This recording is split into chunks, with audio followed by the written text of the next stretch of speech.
Hello everyone and welcome back to Shadow Man Stories.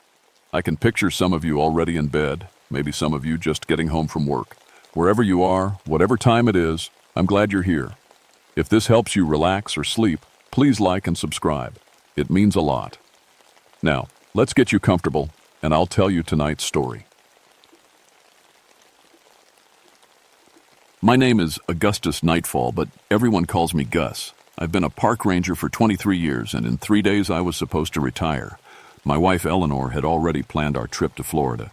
She'd bought new beach chairs and everything.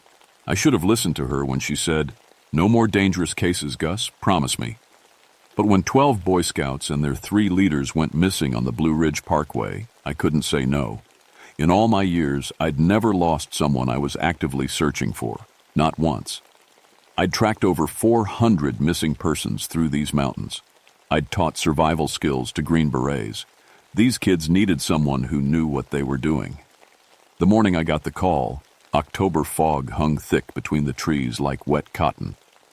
The air smelled wrong, too sweet, like flowers left too long in water. Even the birds were quiet.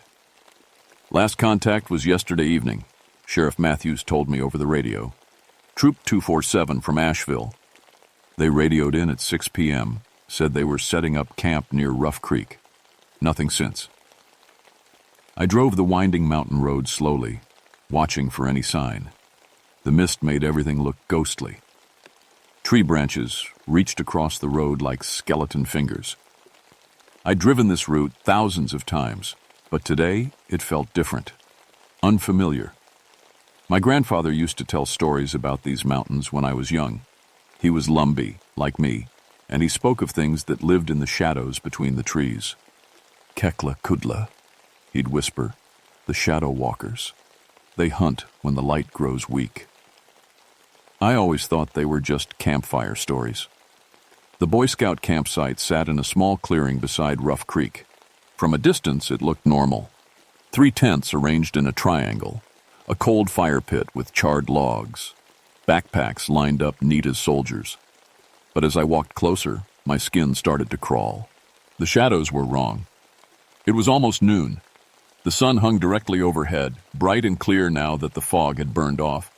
But every shadow in the clearing pointed east, toward the deep forest. My shadow, the tent shadows, the tree shadows, all pointing the same direction, like compass needles drawn to magnetic north. That's not how shadows work.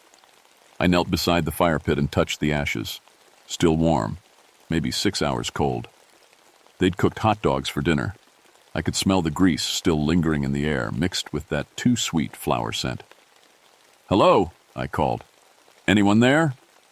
My voice echoed strangely, bouncing back from the trees with a hollow sound. In the distance, something moved. Just a flicker, like a person stepping behind a tree. "Park Service, is anyone hurt?" Nothing. I checked each tent carefully. Sleeping bags unzipped but not slept in. Personal items scattered around. Toothbrushes, comic books, a pocket knife, someone's retainer in a plastic case. Everything you'd expect, except the people. That's when I noticed my shadow again. It was moving. Not much, just a little. Like it was leaning forward, reaching toward the tree line even though I stood perfectly still. I looked down at it, then back at the trees. When I looked down again, it had moved another inch. My radio crackled. "Ranger Nightfall, this is base. Status report." I keyed the mic but kept watching my shadow. Campsite located. No signs of struggle, no people. Something's not right here, though. What kind of not right? I almost mentioned the shadows. Almost. But how do you explain something like that without sounding crazy? Just quiet. Too quiet. I'm going to follow their trail. Copy. Check in every hour. I shouldered my pack and pulled out my compass. The needle spun wildly for a moment before settling on magnetic north. At least something was working normally. The T-by-T. Rail started clear enough. Footprints in the soft earth beside the creek. 12 kids, size 4 to size 8 shoes, 3 adults in hiking boots. They'd walked single file toward the forest, following what looked like a deer path. I'd tracked hundreds of people through these woods. Reading sign was second nature to me. But 50 yards from the campsite, the footprints started to change. They got longer. At first, I thought maybe the kids were taking bigger steps, stretching their stride, but the prints kept elongating. A size 6 sneaker print became 8 inches long, then 10 inches, then 12. The adult prints changed too. By the time I'd followed the trail 100 yards into the forest, the footprints looked like they belonged to people with feet 18 inches long. That's when I found the first piece of evidence. A merit badge hung from a tree branch 15 feet above the trail. It was Tommy Henderson's. I recognized the name sewn on the back. His mother had shown me his picture at the sheriff's office. 10 years old, missing his front teeth, proud as anything of his camping skills. The merit badge was embedded in the bark, like someone had thrown it hard as a bullet. But there were no climbing marks on the tree, no broken branches. No way a 10-year-old boy could have reached that high. I stood under that tree for a long time, staring up at the badge. The forest around me had gone completely silent. No birds, no insects, no wind in the leaves, just my breathing and the distant sound of water over rocks. When I looked down, my shadow was pointing directly at the next tree, and something was looking back at me from the shadows between the trunks. I've been in dangerous situations before. Bears, mountain lions, armed fugitives hiding in the wilderness. You learn to trust your instincts. Every nerve in my body was screaming that something was watching me. But when I looked directly at the trees, I saw nothing. The feeling persisted as I followed the trail deeper into the forest. The footprints kept getting stranger. Some looked almost normal, but others had long, claw-like gouges where toes should be, and they were spaced too far apart, like whatever made them had legs much longer than human legs. The sweet flower smell got stronger. Sickly sweet, like funeral flowers left too long in a closed room. It made my stomach turn. 200 yards from the campsite, I found the first piece of clothing. A Boy Scout shirt hung from a low branch, torn but not ragged. It looked like it had been carefully removed and placed there. The name tag read, Marcus Webb, Asheville Troop 247. I bagged it as evidence, but my hands were shaking slightly. 12-year-old Marcus had been wearing this shirt yesterday when his mother kissed him goodbye. The trail split ahead. Most of the footprints went left, following the creek downstream. But a few prints, the longest, strangest ones, went right, up a steep slope toward a rocky outcropping. I decided to follow the larger group first. The creek trail wound through dense forest where the canopy blocked most of the sunlight. Here the shadows were so thick they seemed solid, like you could reach out and grab them. That's when I heard the first voice. Help me. Quiet, distant, coming from somewhere ahead. A young voice, definitely one of the scouts. I keyed my radio. Base, this is Nightfall. I've got contact. Someone's alive out here. Copy. Do you need backup? Not yet. Stand by. I moved faster, following the voice. The footprints in the soft earth beside the creek were completely inhuman now. Long, narrow, with claw marks extending from what should have been toe prints. Help me! The voice called again, closer this time. I rounded a bend in the creek and saw him. A boy in a scout uniform sat on a fallen log about 30 yards ahead. He had his back to me, shoulders shaking like he was crying. Hey there, I called softly. It's okay. I'm a park ranger. You're safe now. The boy didn't turn around. I approached carefully, keeping my voice calm. What's your name, son? Are you hurt? Still no response. As I got closer, I could see his scout shirt was clean and undamaged. His brown hair looked neat, like he'd just combed it. Son? I reached out to touch his shoulder. He turned around. It wasn't a boy.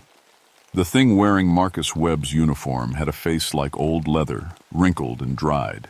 Its eyes were yellow and too large, like an owl's eyes.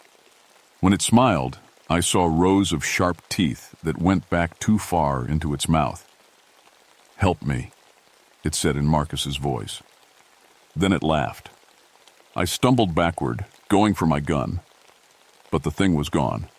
Just vanished, leaving only the empty log and Marcus's uniform crumpled in the leaves. My hands were shaking badly now. 23 years in these mountains, and I'd never seen anything like that. I picked up the uniform. It was warm, like someone had just been wearing it, and it smelled like that sickly, sweet flower scent. A stick cracked behind me. I spun around, gun drawn. 3 more boys stood between the trees, all wearing scout uniforms. They didn't move, didn't speak, just watched me with those same yellow owl eyes.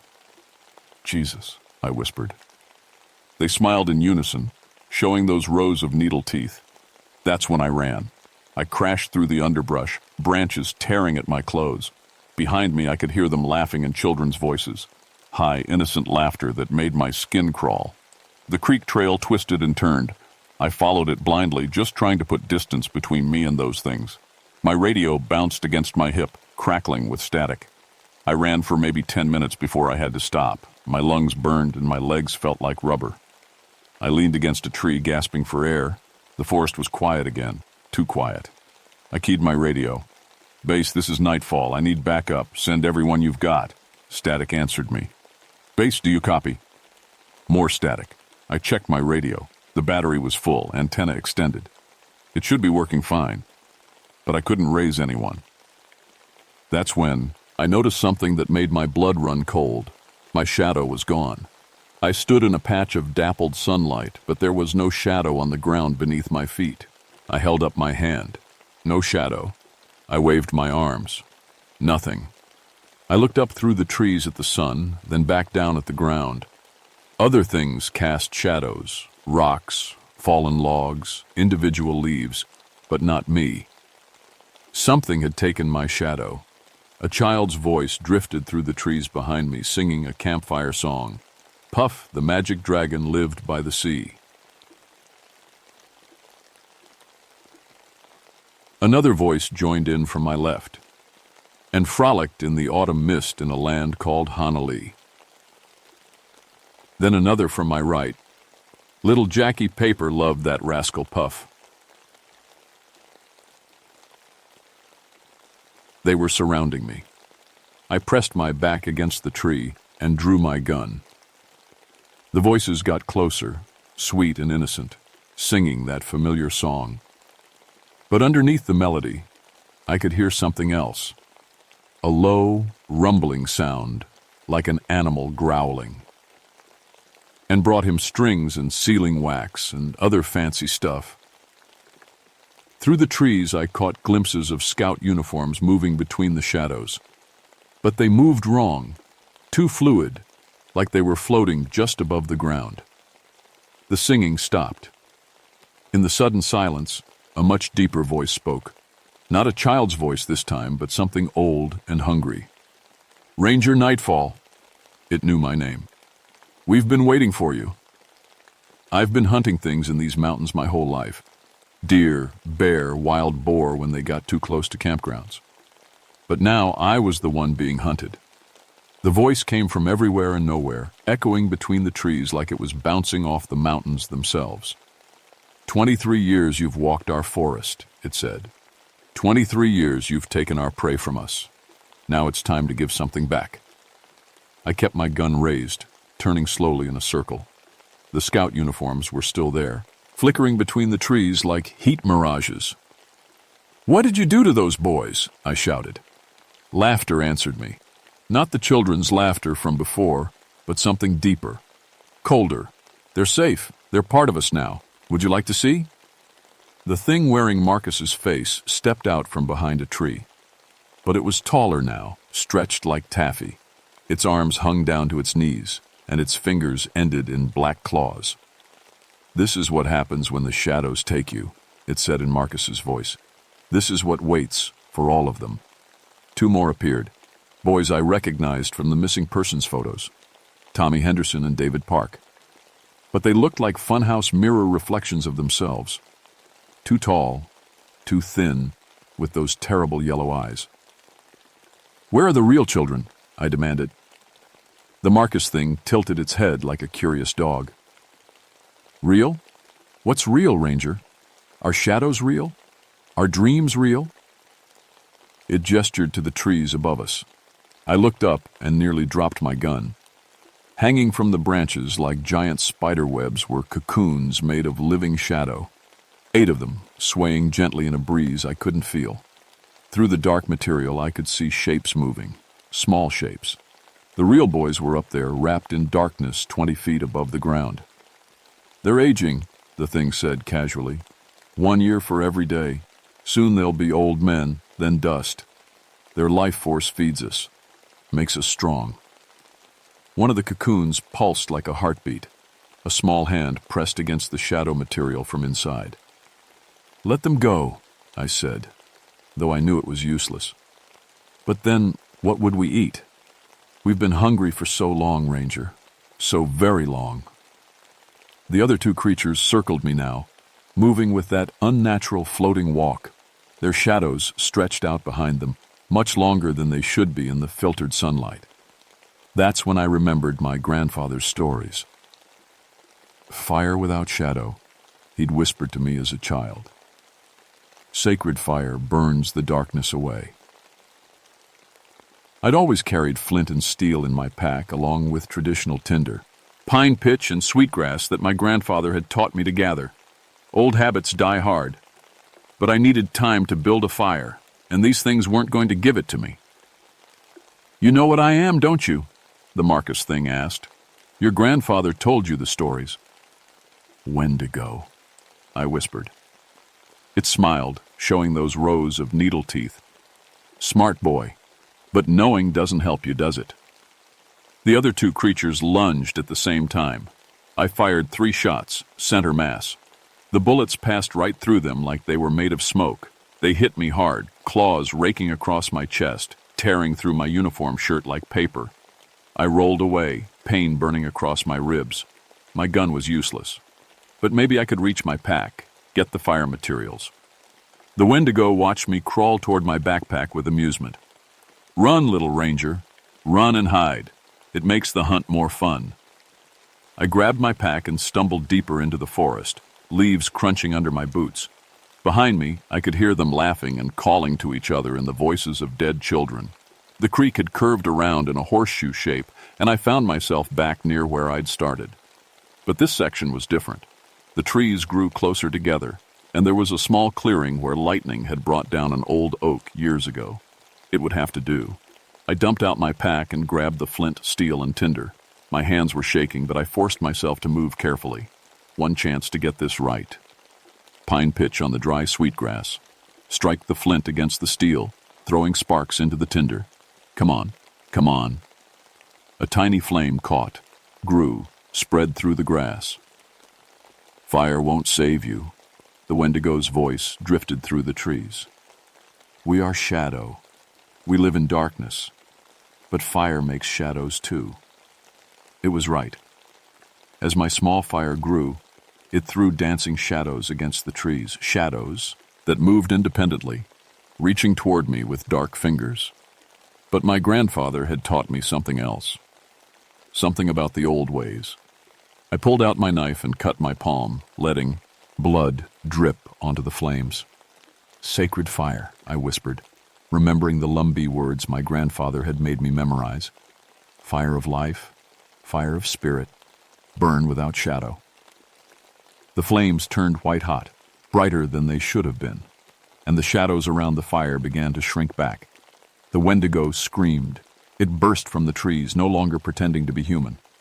12 feet tall, emaciated as a famine victim, with a deer skull for a head and antlers that scraped the branches above. Its body was covered in matted black fur, and its arms ended in claws like railroad spikes. But in the light of the sacred fire, it cast no shadow. "Impossible," it hissed. "The old ways are dead. The people forget." "Not all of us," I said. I grabbed a burning branch from the fire. The flames didn't hurt my hand. They felt warm, comforting, like my grandmother's kitchen on a winter morning. The Wendigo backed away, its yellow eyes wide with something I'd never expected to see. Fear. "You cannot kill us all," it said. "We have taken some already. 4 of your precious children are ours now. They hunt with us, feed with us." My heart sank. 4 boys were gone forever, but 8 were still alive, hanging in those shadow cocoons. I advanced, with the burning branch. Where the sacred fire touched the shadows, they dissolved like morning mist. The Wendigo retreated further, stumbling over fallen logs in its haste to escape the light. I reached the first cocoon. The shadow material hissed and steamed where the flames touched it. A gap opened and a small hand pushed through. "Help," a weak voice whispered. Tommy Henderson tumbled out, but he looked wrong. His brown hair had turned gray, and wrinkles lined his face. The shadow had aged him 20 years in less than 2 days. One by one, I freed them. 8 boys who should have been 10 to 14 years old, now looking like middle-aged men. But they were alive. "Can you walk?" I asked Tommy. He nodded, though his movements were slow and painful. "It hurts," he said in an old man's voice. "Everything hurts." The Wendigo watched from the edge of the firelight, its massive form hunched with rage. "You think you've won?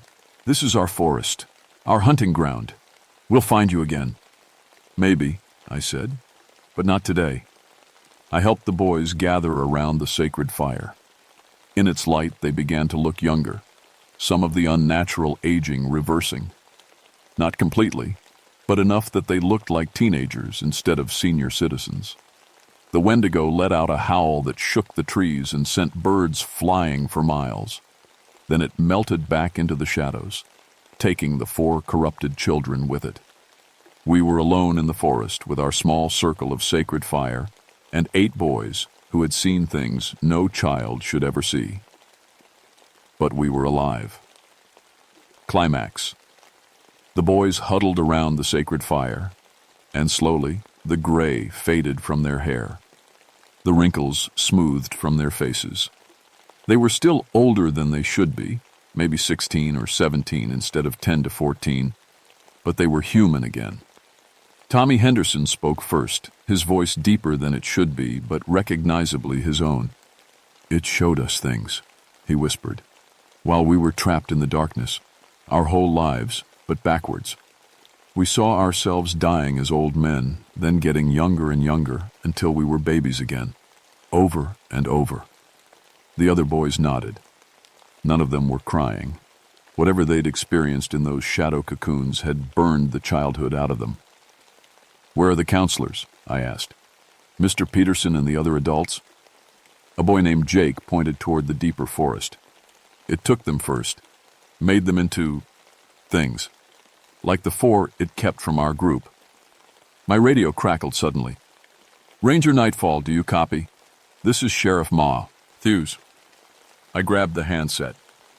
"I copy. I've got 8 survivors, but I need medical evacuation immediately." "Thank God. We lost your signal hours ago. What's your location?" I gave him the coordinates as best I could estimate. "And Sheriff, bring everything you've got. This isn't over." Static answered me for a moment, then, "Copy.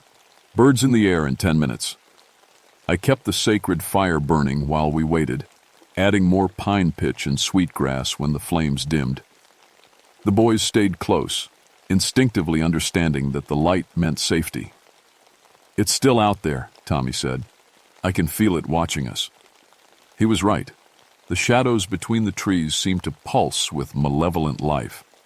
And sometimes, just at the edge of vision, I caught glimpses of scout uniforms moving through the darkness. The 4 boys it had fully converted were still out there, still hunting. The sound of helicopter rotors grew louder. Through the canopy, I could see the red and white of the medical evacuation birds circling, looking for a place to land. "There's a clearing about 100 yards south," I radioed. "Follow the creek." As the helicopter landed, the downdraft from its rotors scattered leaves and debris.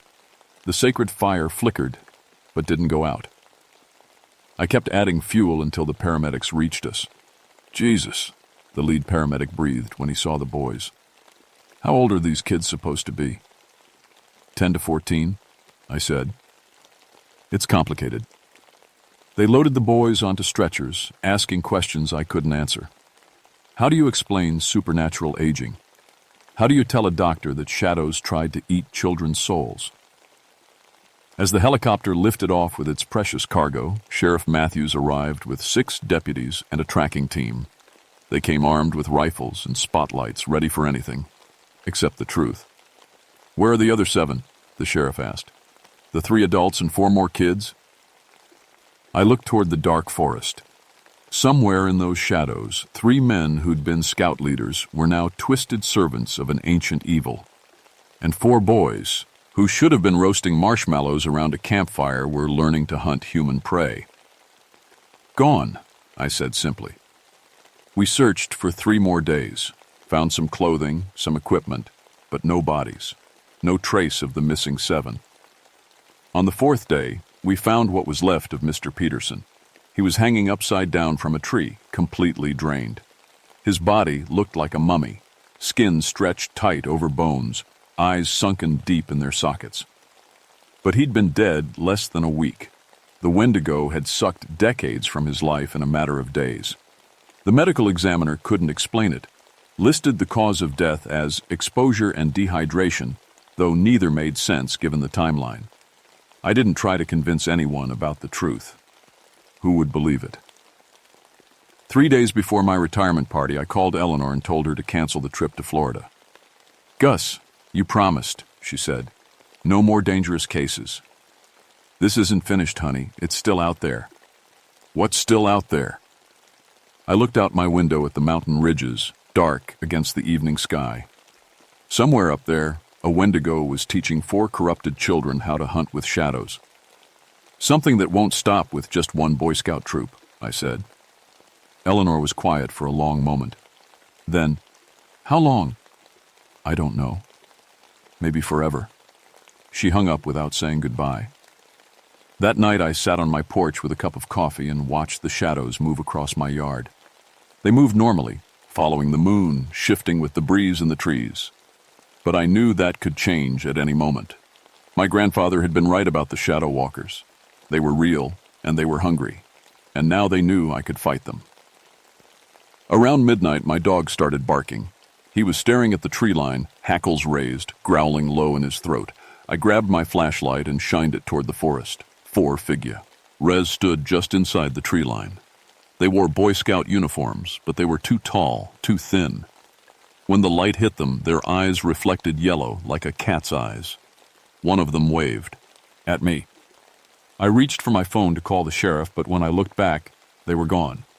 A piece of paper had been nailed to the oak tree in my front yard. In a child's handwriting, it read, "Thanks for the lesson, Ranger Nightfall. We'll be back soon. We're learning so much." It was signed with 4 names: Marcus Webb, David Park, Kevin Chen, and Billy Rodriguez. The 4 boys the Wendigo had kept. I built a sacred fire in my fireplace that night and kept it burning until dawn. That was 3 years ago. I never did retire. Couldn't bring myself to leave the mountains when I knew what was hunting in them. Eleanor moved to her sister's house in Charlotte after the first year. She still calls sometimes, but we both know our marriage is another casualty of the shadow walkers. The official report blamed the incident on a bear attack followed by exposure and dehydration. 7 people dead, 8 survivors suffering from severe psychological trauma. Case closed. But I know better.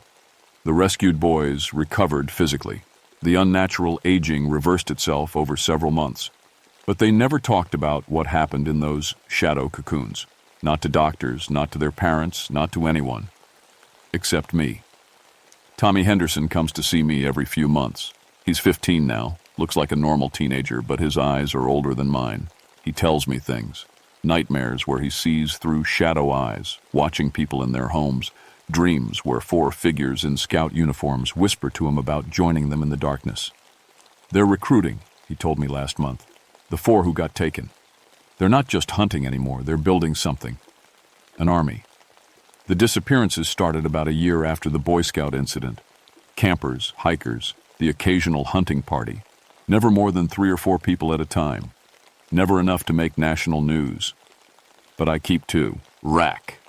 17 people missing in the past 2 years, all in the Blue Ridge Mountains, all during times when the shadows are longest. Dawn, dusk, deep, overcast days. Sheriff Matthews retired early and moved to Florida.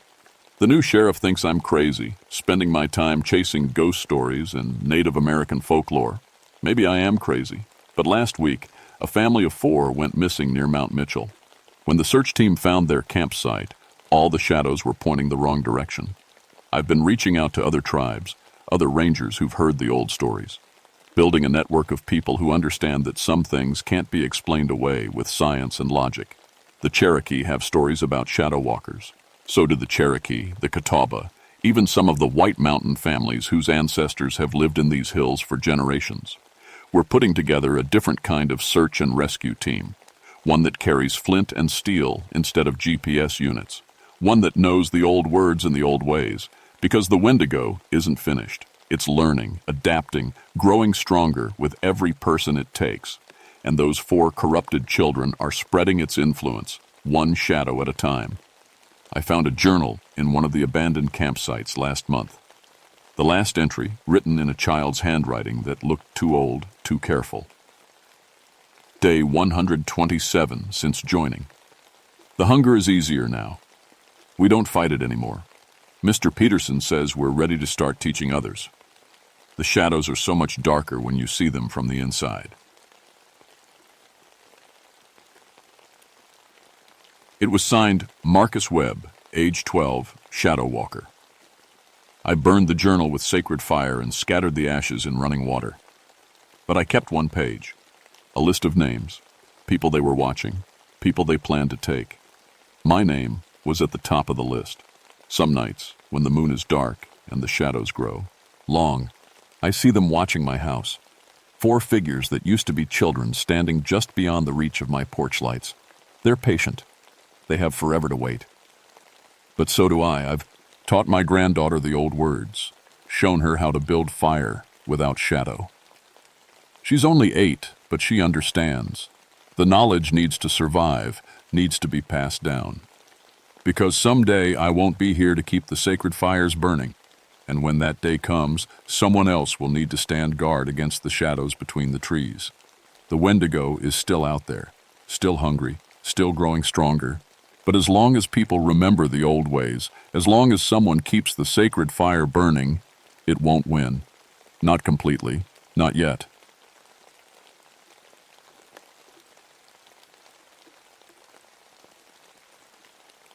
My name is Maria Sunburst, and I used to think the worst thing about working with troubled teens was getting them to listen to me.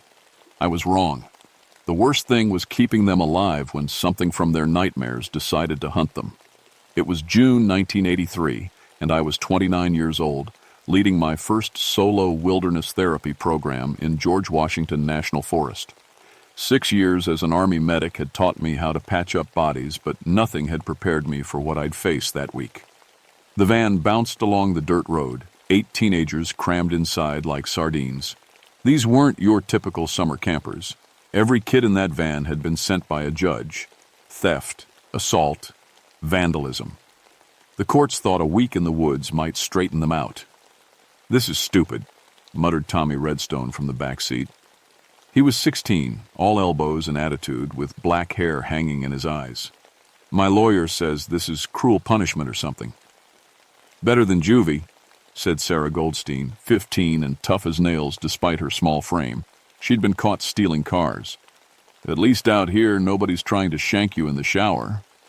The other 6 kids, Marcus, Kevin, Lisa, Jake, Amy, and David, stayed quiet, staring out windows at the thick trees rushing past. They didn't want to be here, and they sure didn't want to follow orders from some woman ranger they'd never met. I pulled the van into our campsite as the sun started getting low.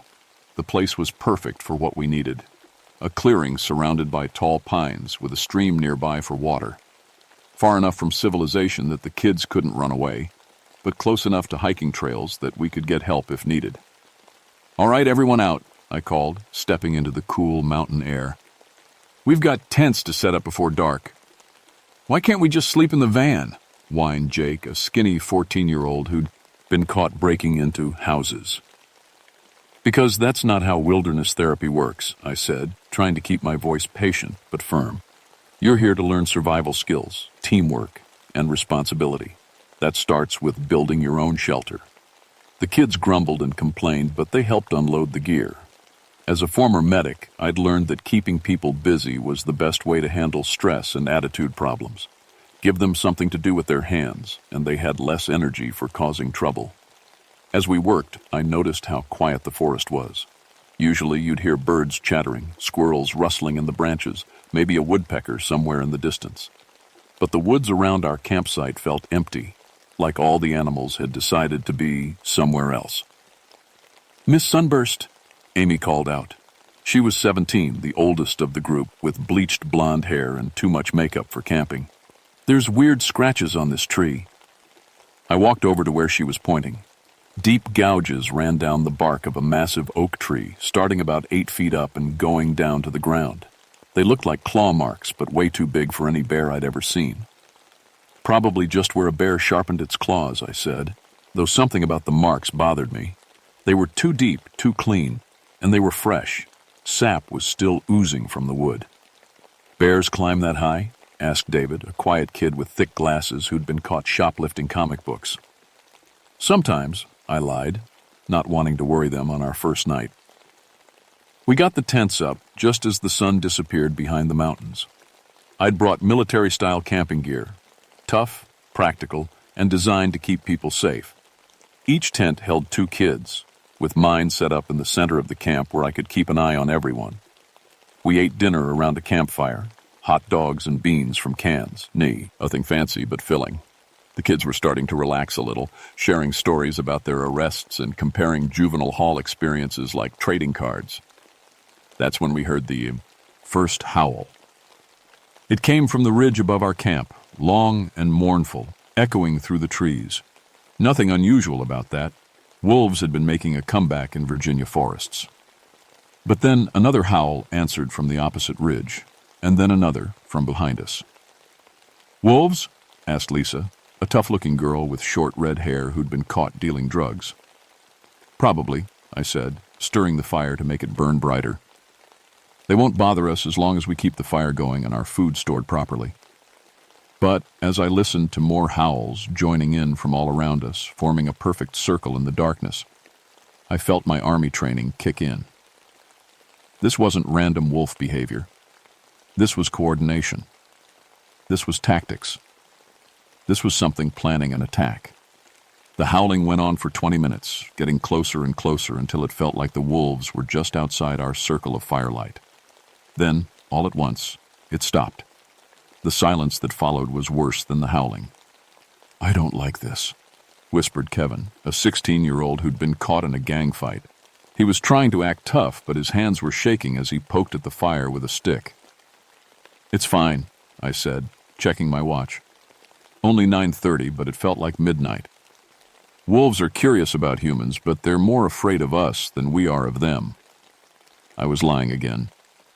6 years in the Army, including 2 tours overseas, had taught me to recognize when predators were hunting, and whatever was out there in the dark was definitely hunting. "Everyone into tents," I ordered. "Buddy system. Nobody goes anywhere alone, not even to pee. If you need something, you wake me up first." The kids complained, but they could hear the tension in my voice. They crawled into their tents, zipping the flaps tight like that thin nylon would protect them from anything. I stayed by the fire, feeding it logs and keeping my eyes on the tree line. The forest was dead quiet. No insects, no night birds, nothing. Just the snap and crackle of burning wood and my own breathing. Around midnight, I heard Tommy's voice from his tent. "Miss Sunburst? There's something walking around out there." I grabbed my flashlight and swept it across the campsite. Nothing. But when I listened carefully, I could hear it too. Footsteps circling our camp. Not the 4-legged trot of a wolf, but something walking on 2 legs, heavy and deliberate. "Stay in your tents," I called quietly. "Don't look out. Don't make noise." The footsteps stopped right at the edge of the firelight. I pointed my flashlight toward the sound and nearly dropped it. 2 yellow eyes stared back at me from about 6 feet off the ground. Not wolf eyes. These were bigger, more intelligent, and they were attached to something standing upright like a man. I blinked, and it was gone. "What was that?" Sarah's voice was barely a whisper from her tent. "Nothing," I said, my mouth dry as dirt. "Go to sleep." But I knew none of us would sleep that night. Morning came gray and cold, with thick fog rolling between the trees. The kids crawled out of their tents looking exhausted and scared. Nobody mentioned what we'd heard, but everyone stayed close together as we made breakfast. "We're doing a nature hike today," I announced, trying to sound normal. "Learn about local plants and wildlife, practice navigation skills." "Can't we just go home?" asked Amy. "This place gives me the creeps." "We've got 6 more days," I said firmly, "and running away from problems won't solve anything." I led them out of camp along a well-marked trail, staying in single file with me in front, and the kids bunched close behind. The fog made it hard to see more than 20 feet in any direction, but I knew these trails by heart. We'd been hiking for an hour when Marcus stopped suddenly. "Something's following us," he said. Marcus was 17, built like a football player, and tough enough that even the other kids respected him. If he was worried, we all should be worried.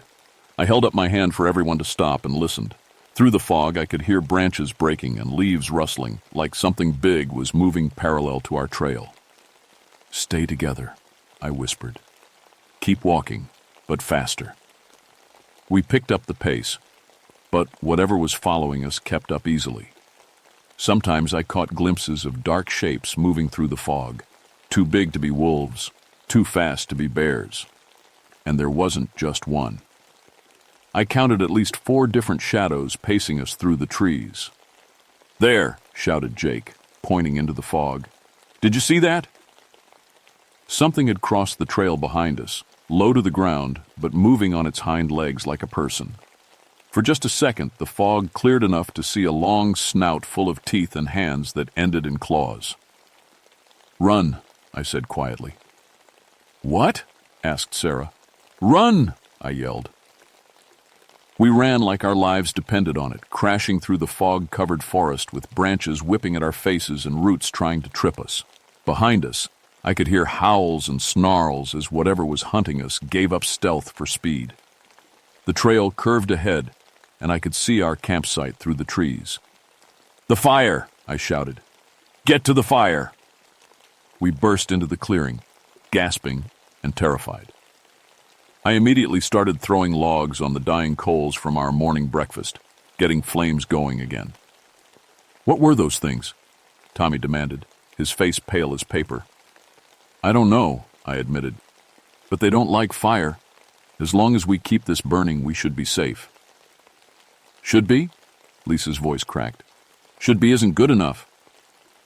I couldn't argue with that. Whatever we'd seen in the fog wasn't in any wildlife manual I'd ever read.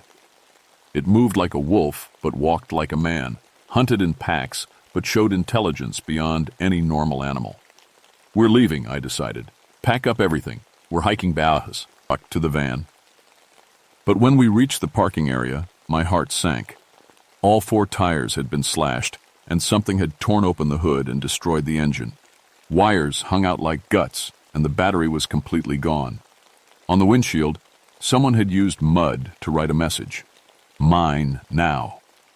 "Who would do this?" whispered Amy. I stared at the message, noticing that the letters were formed by handprints with claw marks at the end of each finger. "We're not dealing with who," I said quietly. "We're dealing with what." That night they came for Tommy. I'd set up a watch schedule. 2 people awake at all times, keeping the fire bright and watching the forest. Tommy and Marcus had the midnight shift when it happened. I woke up to Marcus screaming, "They got him! They got Tommy!" I grabbed my flashlight and rushed outside. The fire was still burning, but Tommy's sleeping bag was empty. Worse than empty. It was shredded, with dark stains that looked black in the firelight. "What happened?" I demanded, shaking Marcus by the shoulders.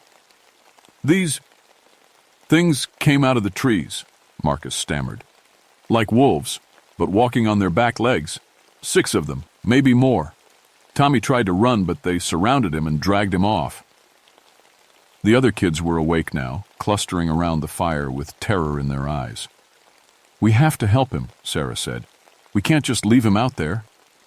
"He's already dead," said Kevin flatly. "Did you see all that blood?" "We don't know that," I said, but I was lying again. I'd seen enough combat wounds to recognize what those stains meant. Still, I couldn't abandon Tommy without trying. "I'm going after him," I announced. "Everyone else stays here, keeps the fire going, and waits for me to come back. "You can't go alone," Marcus said. "Those things will kill you too." "I'm trained for this," I said, checking my pack for Sue. Plies. 6 years Army, 2 combat tours. I know how to track and I know how to fight.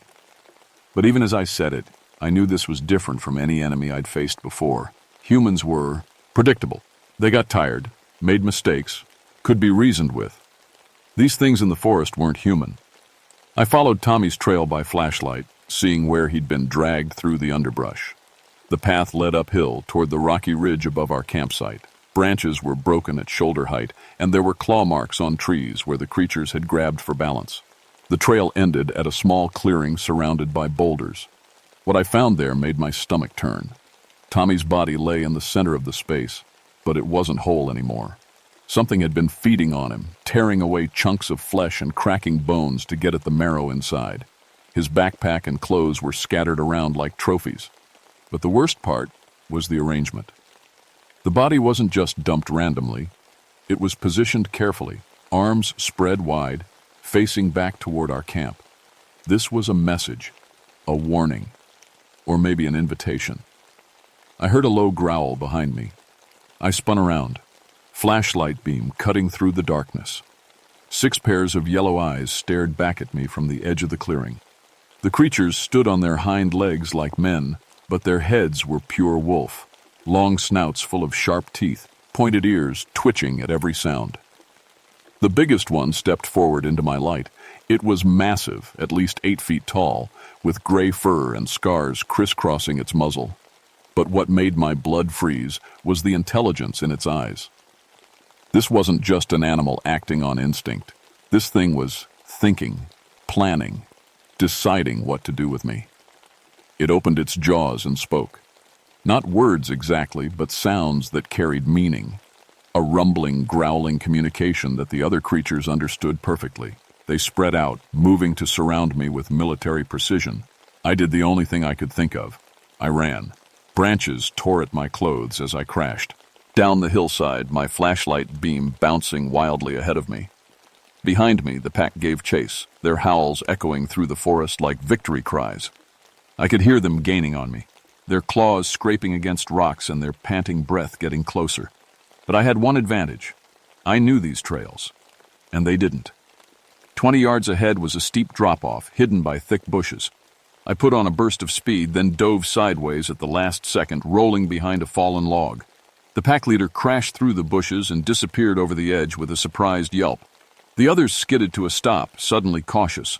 I lay perfectly still behind the log, controlling my breathing and waiting. After what felt like forever, I heard them moving away, probably going to check on their leader. I made it back to camp just as the sun was starting to rise. The kids were huddled around the fire, which had burned low but was still going. "Tommy's dead," I told them simply. "Whatever killed him isn't natural, and it's not going away." "What do you mean, not natural?" demanded Lisa.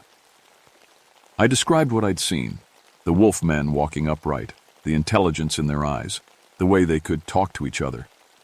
It sounded crazy, even as I said it, but the kids had seen enough to believe me. "So, what do we do?" asked David quietly. I looked around at their faces. 7 teenagers who'd been sent here because they were troublemakers and thieves.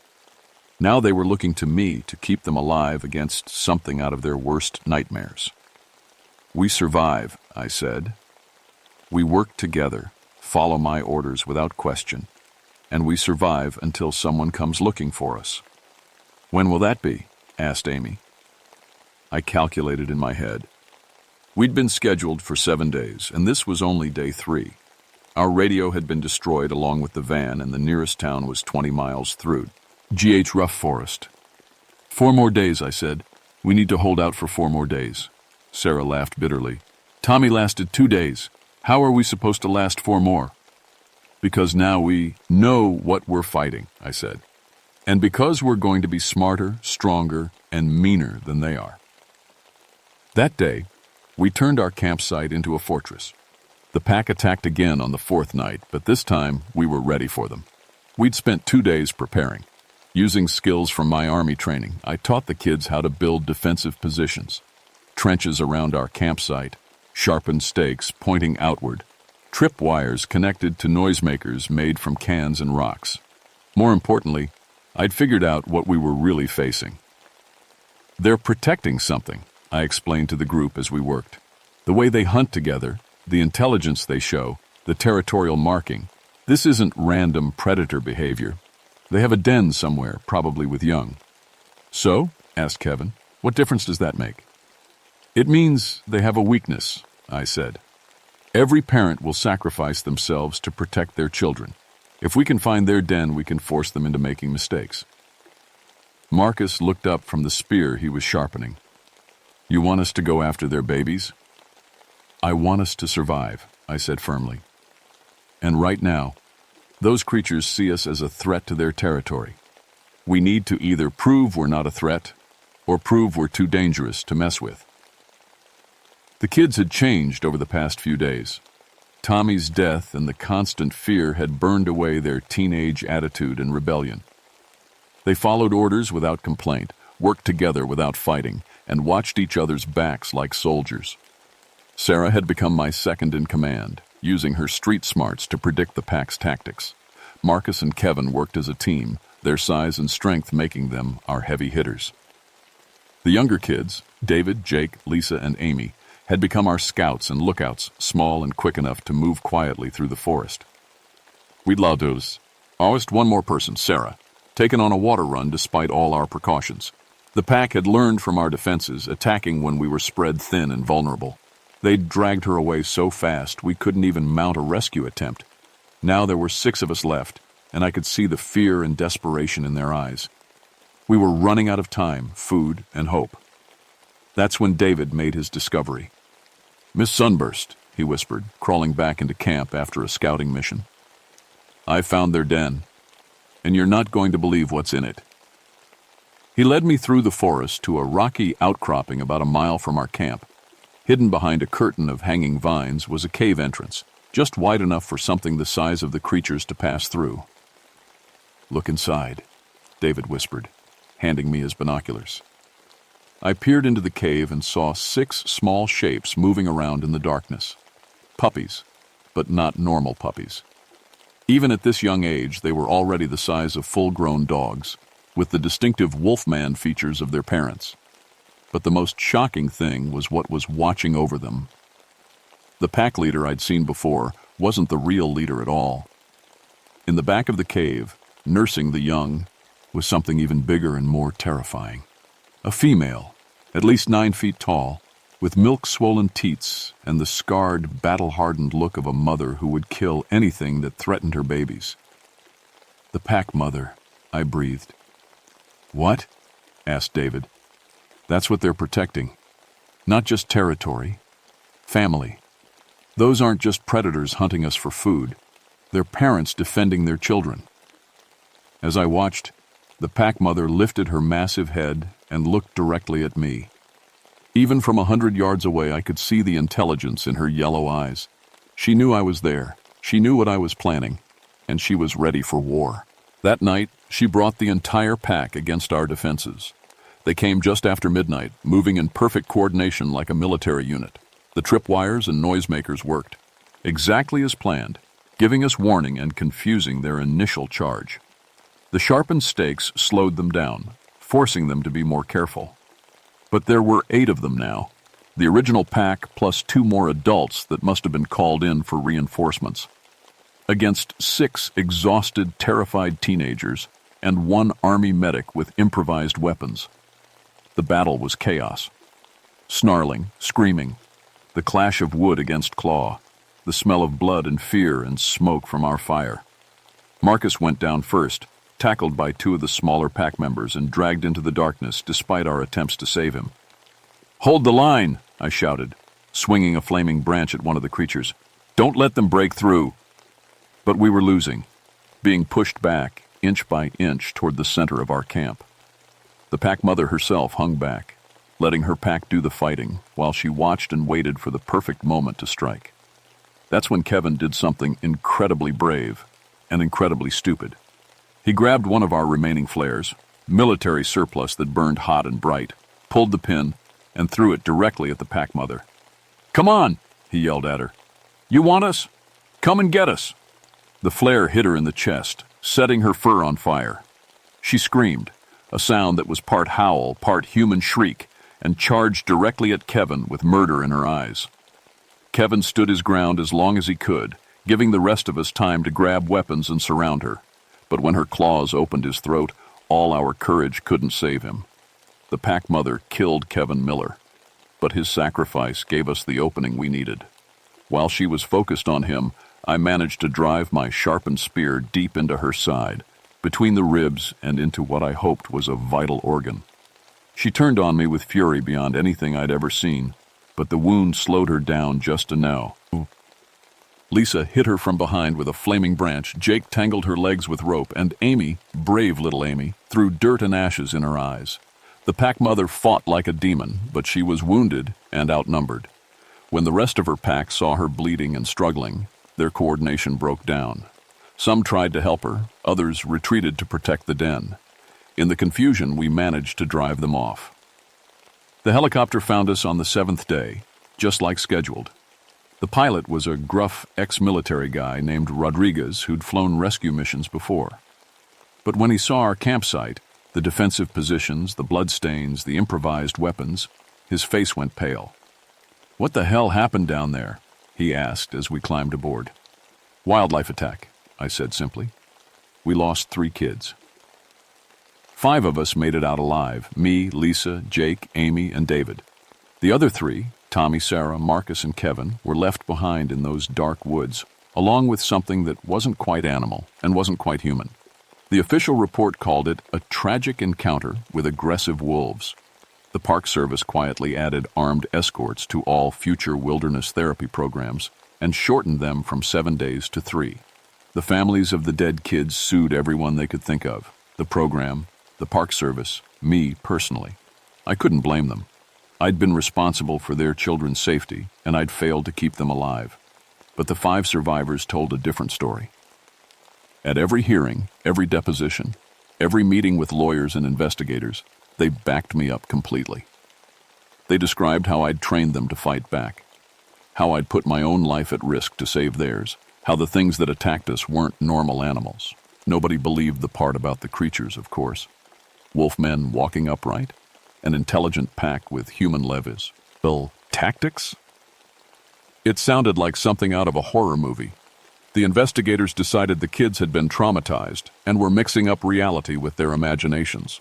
But the 5 of them never changed their story, not once. Lisa ended up joining the Army after high school, inspired by what she'd learned about leadership and courage under pressure. Jake became a wilderness guide, helping other city kids learn survival skills. Amy went to college and became a social worker, specializing in trauma recovery.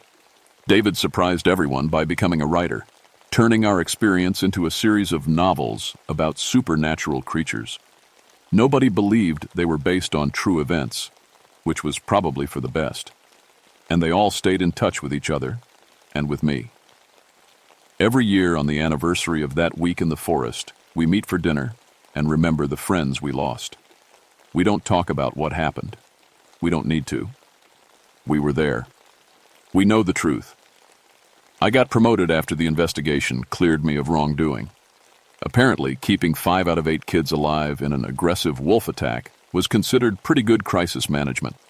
I went on to run larger programs, train other counselors, and write new safety protocols. But I never went back to those woods. Sometimes hikers report strange sightings in the George Washington National Forest. Unusually large wolves, coordinated pack behavior, signs of intelligence beyond normal animal capabilities. The Park Service investigates these reports seriously now, though they never find anything definitive. I know what they're looking for, though. The pack mother survived our battle, wounded but alive. She's still out there somewhere in those dark trees, still protecting her territory, still raising her children to hunt and kill. And sometimes, late at night when the wind is howling outside my windows, I wonder if she remembers me. If she's teaching her pups about the humans who invaded her territory, who fought back when they were supposed to run. I wonder if she's waiting for me to come back. Though, A wilderness therapy program still runs, but with new rules. Shorter trips, bigger groups, armed escorts, and constant radio contact with headquarters. We tell the new counselors it's because of wildlife management issues, which is technically true. We just don't mention that the wildlife in question can plan ambushes, use tactics, and hold grudges. Some secrets are better left in the woods where they belong. But if you're ever hiking in the George Washington National Forest and you hear howling that sounds too coordinated, too intelligent, too much like a conversation between hunters discussing their prey, don't investigate. Just run. And whatever you do, don't look back. Because the pack mother's children are still out there, still learning, still growing, and they're still hungry.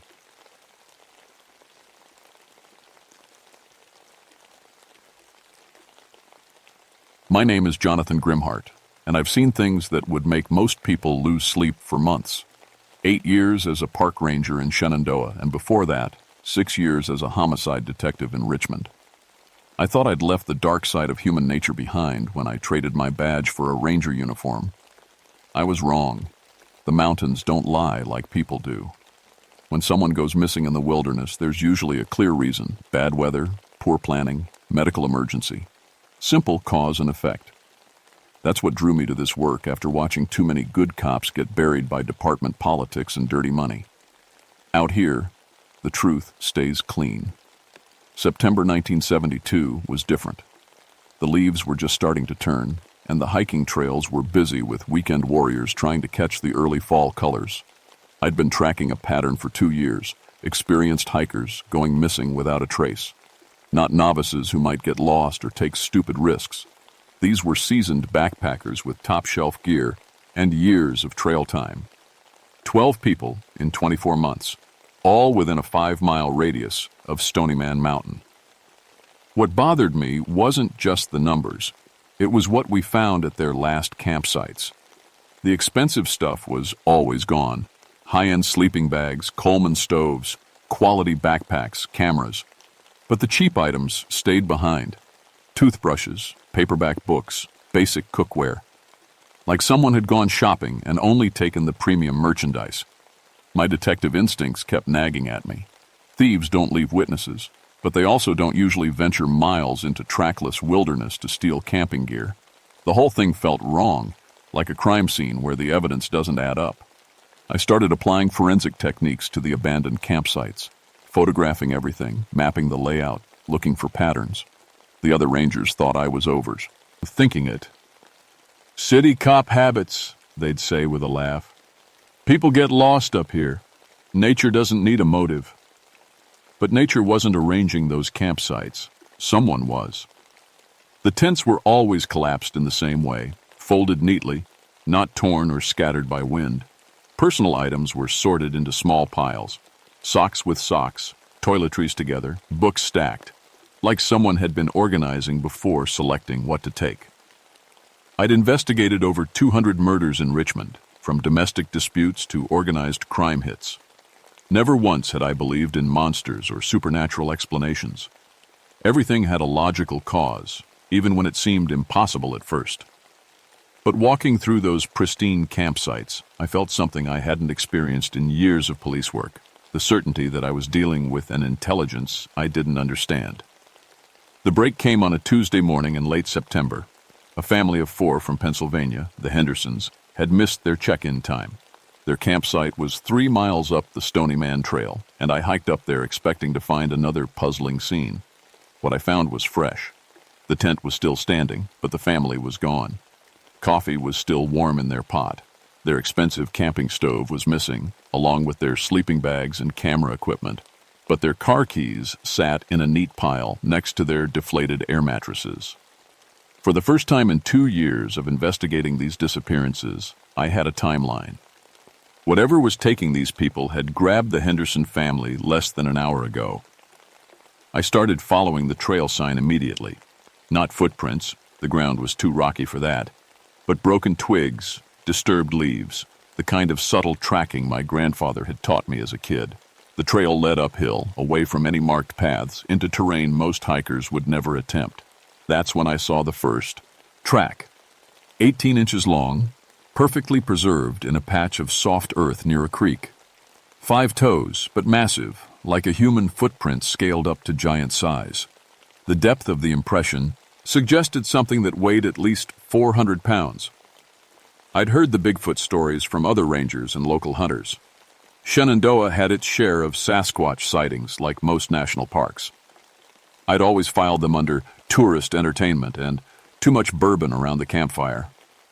But staring at that footprint, feeling the morning mist rise off the creek, I realized I was looking at evidence of something very real. The trail continued uphill, marked by occasional prints and an increasingly strong smell. Musky, animal, but with an odd metallic undertone I couldn't identify. My service weapon felt small against my hip. What do you do when you find proof that monsters exist, and one of them has been collecting people like souvenirs? Following that trail uphill, I felt like I was walking into a fairy tale gone wrong. The forest grew darker as I climbed, the canopy thick enough to block most of the morning sun. The smell got stronger, not just animal musk, but something else. Something that reminded me of old museums, dust and preservation chemicals. The tracks led to a cliff face about 1.5 miles from the Henderson campsite. At first I thought I'd lost the trail, just solid rock rising up through the trees. But walking along the base of the cliff, I noticed something that made my detective instincts kick into high gear. Scratch marks, fresh ones, gouged into the rock about 10 feet up, and below them, handholds carved into the stone. Not natural weathering, tool marks.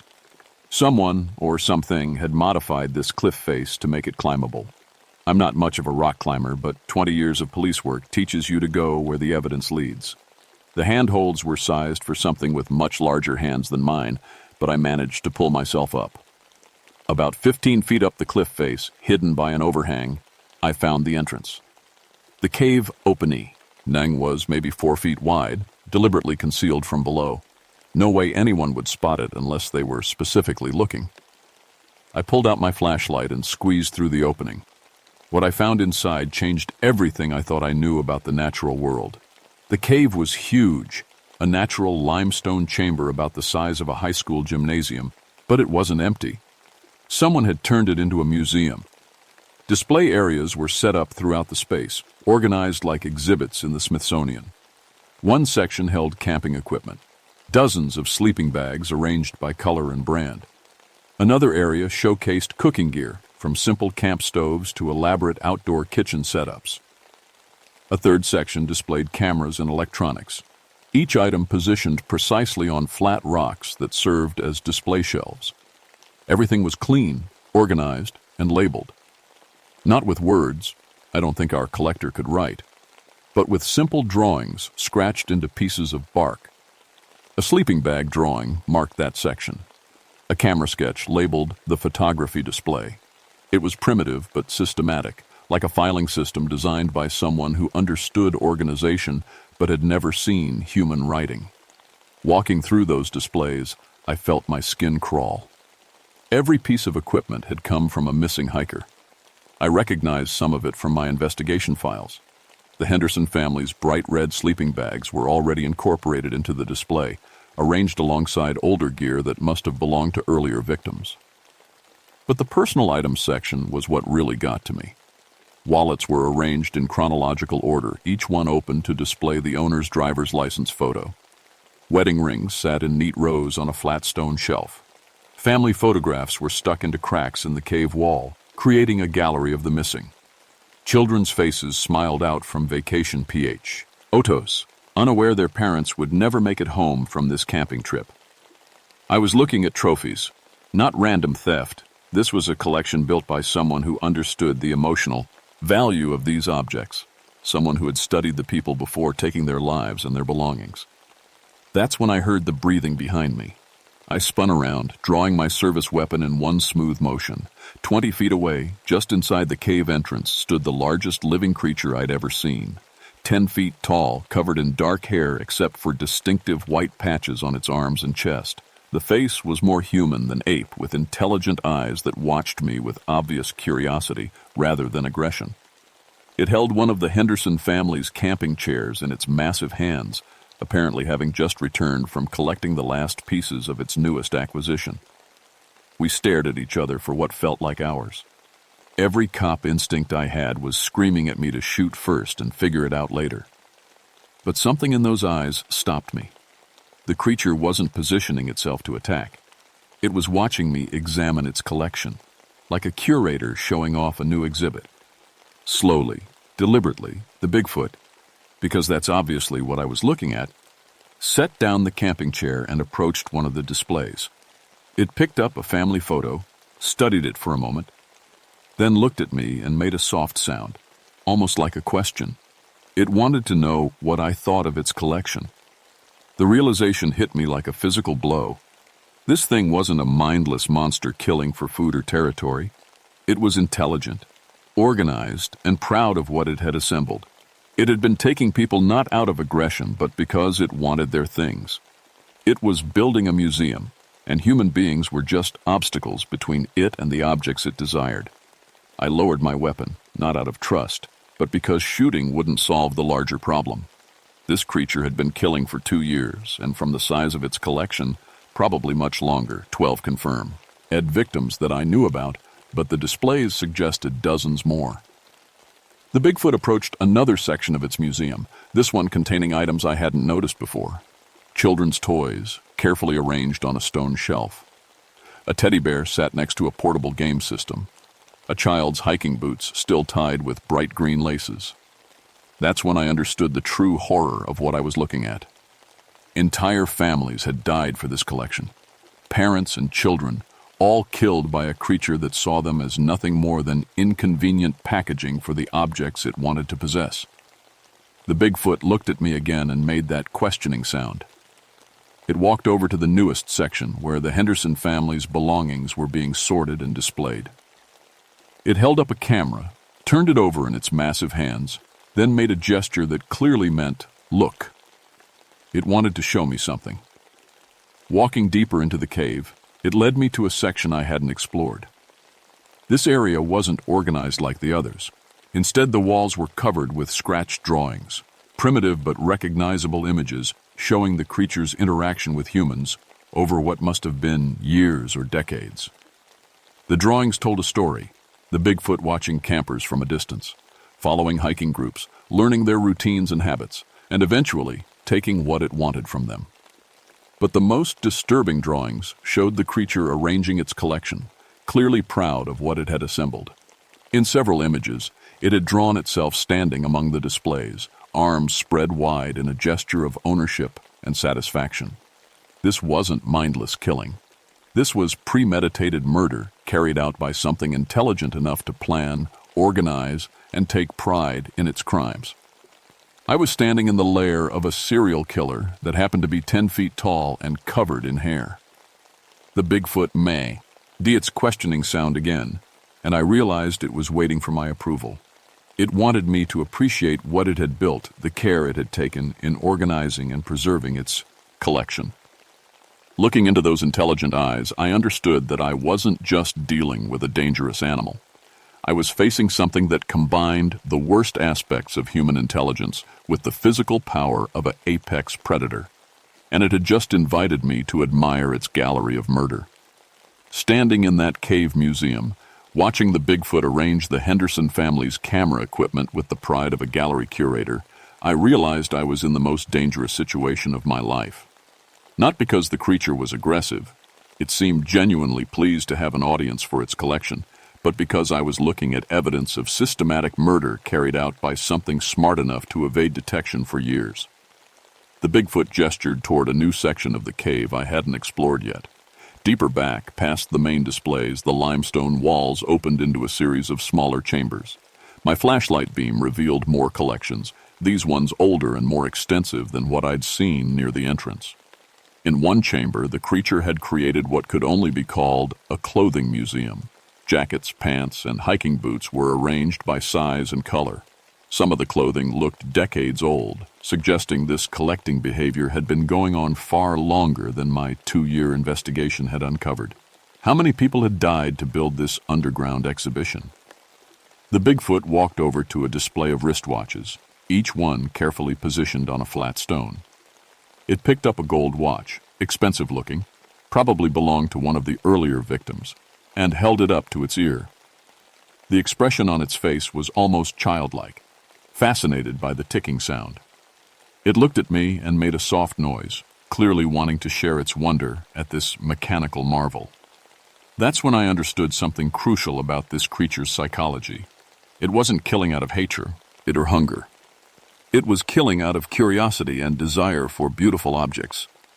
Like a child who breaks a toy to see how it works, except this child was 10 feet tall and strong enough to snap a human spine.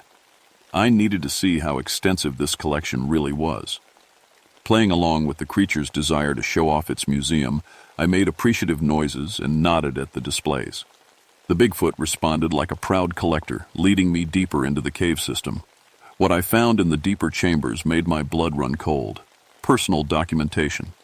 Driver's licenses, social security cards, and family photographs were organized in what appeared to be chronological order. I could trace the creature's development as a collector through these items. The earliest displays were crude, items simply piled together. But as the collection grew, so did the sophistication of the organization. More recent sections showed evidence of advanced planning. Maps with hiking trails marked in scratched symbols. Seasonal patterns noted with simple drawings.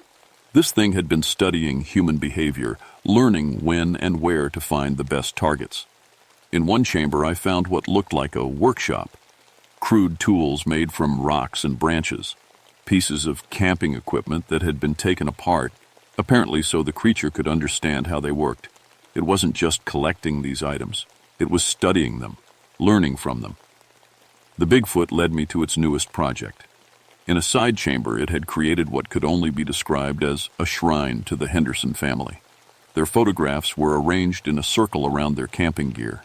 The creature had clearly spent considerable time setting up this display, positioning each item with care. But what made my stomach turn was the realization that the creature remembered every victim individually. It went to specific sections of it, its collection and retrieved items, then showed me photographs of their original owners.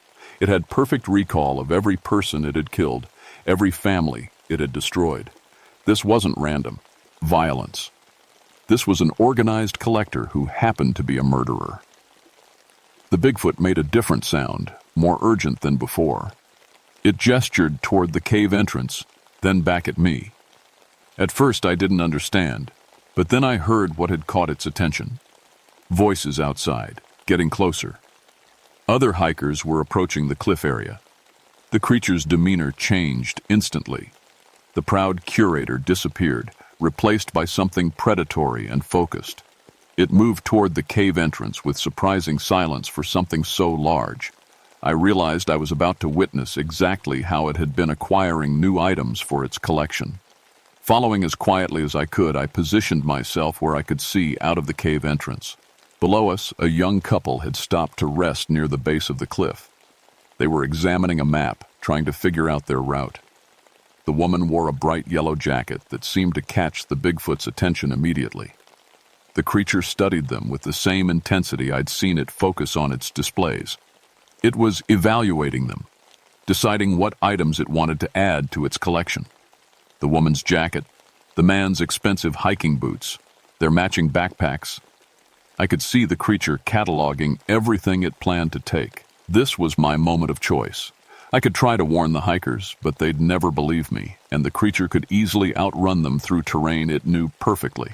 I could shoot the Bigfoot, but even if I killed it, that wouldn't bring back the 12 people who were already dead. Or I could try something that went against every law enforcement instinct I'd developed over 20 years. I could try to communicate with it. The creature was obviously intelligent. It understood organization, planning, and had even developed a crude artistic sense in arranging its displays. Maybe intelligence was the key to stopping the killing. I made a quiet sound, trying to get the Bigfoot's attention without alerting the hikers below. It turned to look at me, clearly annoyed at being interrupted during its hunting evaluation. Using gestures and simple drawings scratched in the dirt, I tried to communicate a basic concept, that taking the hikers' belongings meant the hikers would die. I drew stick figures representing the couple, then showed them connected to the objects the creature wanted. The Bigfoot studied my drawings with obvious confusion. It scratched its own drawing in response, the same stick figures but separated from their belongings. In its mind, people and objects were separate things. It could take one without affecting the other. That's when I realized the full horror of what I was dealing with. This creature had been killing people for years without understanding that it was causing death. To its mind, humans simply abandoned their interesting objects, and it was free to collect them. It had built a museum of murder without comprehending the concept of murder. The voices below were getting closer. The creature turned back toward the cave entrance, preparing to descend and approach its new victims. I had maybe minutes to figure out how to communicate the connection between taking objects and causing human death to a creature that had never learned that lesson. Everything I'd seen, the careful arrangement, the obvious pride in its collection, the way it treated each item with respect, suggested this Bigfoot had emotional depth. If I could make it understand what its collecting habit actually meant, maybe there was a chance to stop the killing. But first, I had to prevent it from adding that young couple to its victim count. The Bigfoot was already moving toward the cave entrance when I made the most important decision of my career. Instead of trying to stop it physically, which would have been suicide, I did something that went against every tactical training I'd ever received. I followed it down the cliff. The creature descended those handholds with the grace of something that had made this climb hundreds of times. I scrambled down behind it, my service weapon drawn but not aimed. 20 feet below us, the young couple was still studying their map, completely unaware that death was approaching through the trees. The Bigfoot paused at the base of the cliff, watching the hikers with that same focused intensity I'd seen in the cave. It was planning its approach, deciding how to separate them from their belongings. I had maybe 30 seconds before it moved. I stepped between the creature and the hikers. The Bigfoot looked at me with what I can only describe as confusion. In its mind, I was part of the collection experience now, someone who appreciated its museum, understood its work. Why was I interfering with the acquisition of new exhibits? The hikers heard us moving through the brush and looked up. The woman saw me first, started to wave, then noticed the massive figure behind me.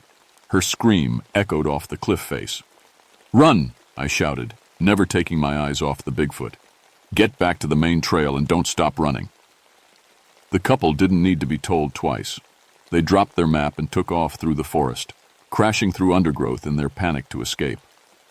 The Bigfoot made a frustrated sound, watching its carefully planned collection opportunity disappear into the woods. Then it looked at me, and for the first time since I'd entered its cave, I saw something that might have been anger in those intelligent eyes. I holstered my weapon and pulled out my notebook. Using simple drawings, I tried to show the creature what I'd figured out in the cave.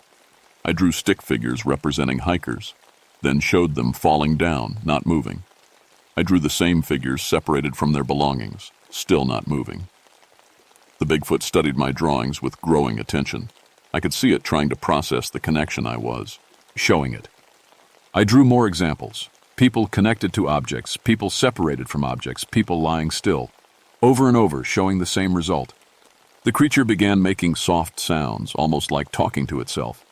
It took my notebook and added its own drawings. People walking, people stopping, people leaving objects behind, people walking away again. In its version, the separation was temporary, voluntary. That's when I understood the full tragedy of what had been happening in these mountains. This incredibly intelligent creature had been living alongside humans for decades, watching our behavior, but had never learned the most basic fact about human mortality. It thought we were like the objects we carried, durable, permanent, capable of existing separately from each other. I needed to show it a body. The thought made me sick, but it was the only way to make the creature understand the permanent consequence of its actions. I gestured for it to follow me, then led the way toward where I'd found the Henderson family's campsite. The Bigfoot followed, clearly curious about where I was taking it. Along the way, I noticed something I'd missed during my initial tracking. Small cairns made of stacked stones, positioned at regular intervals along the route. The creature had marked its territory, created navigation aids for moving between its hunting grounds and its museum. We reached the Henderson campsite in about 20 minutes. The creature immediately went to the spot where it had taken the family, sniffing the ground, making soft sounds. I could see it remembering the acquisition, probably planning how to integrate any remaining items into its displays. Using gestures, I asked it to show me where it had put the people after taking their belongings. The Bigfoot looked confused by the question. It gestured back toward its cave, clearly indicating that only the seats mattered. The people were irrelevant to its collecting process. I insisted, using increasingly urgent drawings and gestures. Where were the people now? What happened to the people? Finally, the creature seemed to understand what I was asking. It led me about a quarter mile from the campsite to a small clearing surrounded by large boulders. The smell hit me before I saw anything, the unmistakable odor of death and decomposition. The Henderson family had been placed in the clearing with what could only be described as care. They weren't thrown down or scattered. They'd been positioned side by side, arranged like the objects in the cave museum. But they weren't moving, weren't breathing, weren't alive. The Bigfoot approached the bodies with obvious confusion. It poked at Mr. Henderson's arm, made questioning sounds, seemed genuinely puzzled by their stillness. It looked at me and made the same questioning noise it had used in the cave, a sound I now recognized as its request for explanation. I knelt next to the Henderson family and checked for vital signs I knew I wouldn't find. Then I looked up at the creature and shook my head. Using simple gestures, I tried to communicate the concept of permanent stillness, of life ending. The Bigfoot's reaction was immediate and devastating. It began making sounds I'd never heard before, long, mournful calls that echoed off the surrounding rocks. It touched each body gently, as if trying to wake them up. When they didn't respond, it looked at me with an expression of growing understanding and horror. It was learning about death. I drew more pictures, showing the connection between separation and stillness, between taking objects and causing permanent silence. The creature studied each drawing with intense concentration, and I could see the moment when complete understanding finally clicked into place. It had been killing people for years without knowing what killing meant. The Bigfoot's grief was overwhelming to watch. It began moving frantically around the clearing, touching the bodies, making increasingly desperate rate sounds. Then it ran back toward its cave, leaving me alone with the Henderson family's remains. I followed as quickly as I could, but by the time I reached the cave system, I could hear crashes and destruction echoing from inside. The creature was tearing apart its museum, destroying the displays it had spent years creating. When I reached the main chamber, the organized exhibitions were in ruins. The Bigfoot was systematically destroying everything, throwing objects against the walls, scattering carefully arranged collections across the cave floor. It looked at me with eyes full of an anguish I'd never seen in any living creature. It finally understood what its beautiful museum really was, a monument to mass murder, built from the possessions of dozens of people it had killed without comprehension. The creature approached me, moving slowly, its massive hands extended. For a moment I thought it might attack me in its grief and rage. Instead, it knelt down and began drawing in the cave dirt. Simple pictures showing itself, the cave, the collections. Then it drew lines through everything, canceling it all out. It looked at me and made a sound that needed no translation. It was asking me what it should do now. The next few hours changed everything I thought I knew about justice, responsibility, and redemption. I sat in that destroyed cave museum, surrounded by the scattered possessions of dozens of murder victims, trying to figure out what the hell I was supposed to do with a 10-foot-tall serial killer who had just realized it was a serial killer. The Bigfoot, I'd started thinking of it as collector during our strange communication, was in a state of complete breakdown. It kept returning to the destroyed displays, picking up objects, holding them gently, then setting them down and making those mournful sounds. Every item represented a life it had taken without understanding the meaning of its actions. My cop instincts said, arrest it, but you can't handcuff something that size. And even if I could, what court would try a Bigfoot for murder? My human instincts said, put it out of its misery. But looking at its obvious grief and remorse, I couldn't bring myself to shoot something that was clearly suffering over its past actions. So I did something that probably violated every law enforcement protocol ever written. I decided to try rehabilitation instead of punishment. Using our primitive but effective drawing system, I showed Collector that I understood its situation. It had acted out of ignorance, not malice. The killing could stop now that it understood the consequences, but it needed to help me fix what could be fixed. First, we had to recover the bodies. Collector led me to burial sites I never would have found on my own. Not just the Henderson family, but 12 other locations scattered throughout its territory. The creature had treated each victim with care after death, burying them in peaceful spots, arranging their remains with the same attention to detail it had used for its collections. It took 3 days to document everything and coordinate with the state police for body recovery. I told them I'd discovered the burial sites during an expanded search, but I never mentioned how I'd found them.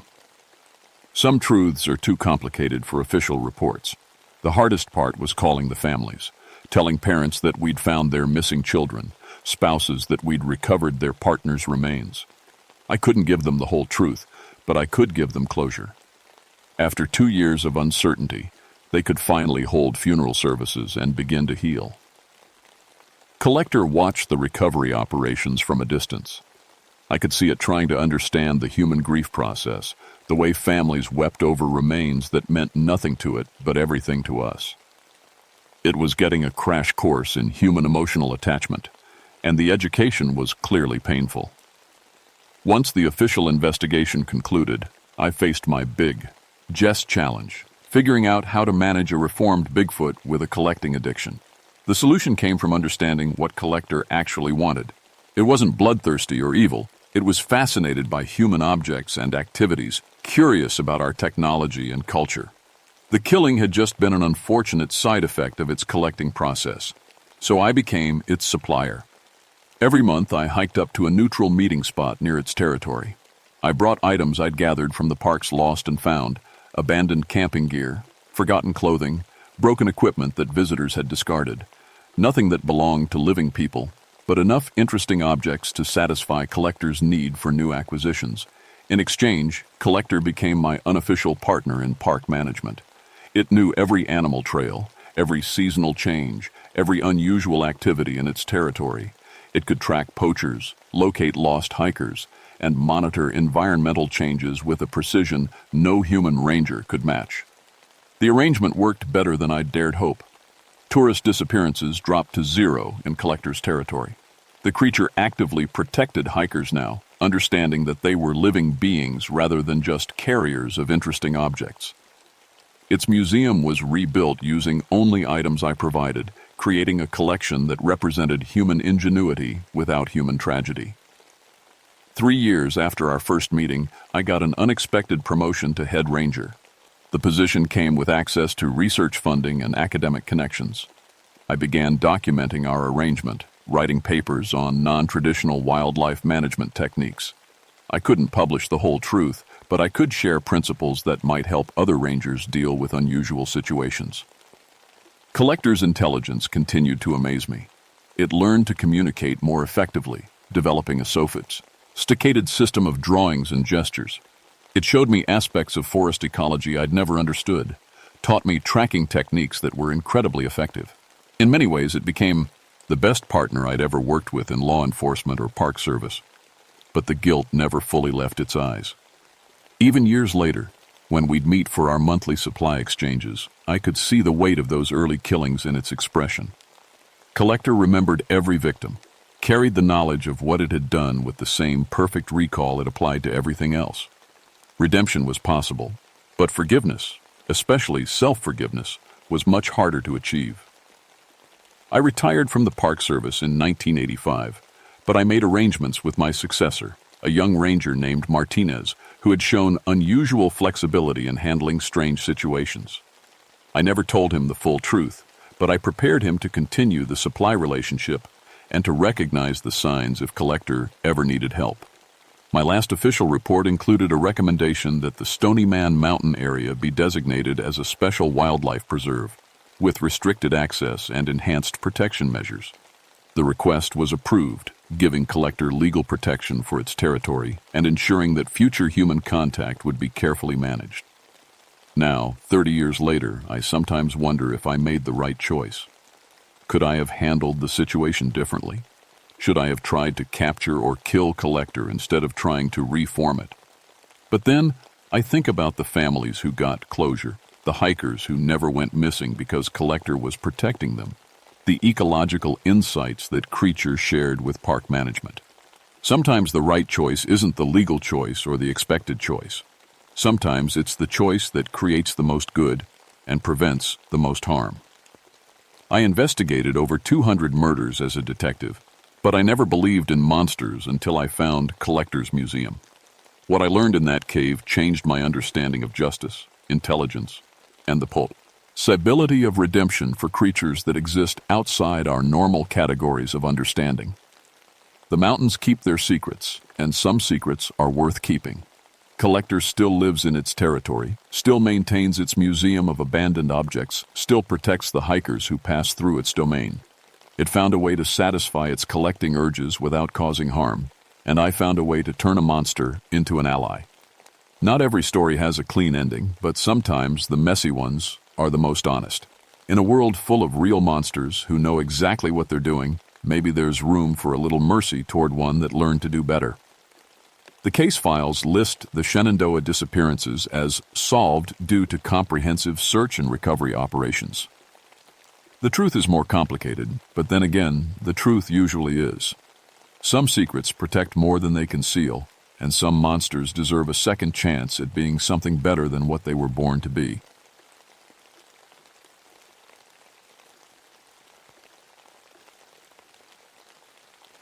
My name is Elizabeth Silvermoon, and I need to tell you about something that happened in the Great Smoky Mountains that changed everything I thought I knew about monsters and children.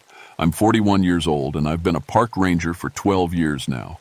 But before that, I was a child psychologist. I spent 20 years trying to help kids who were hurting.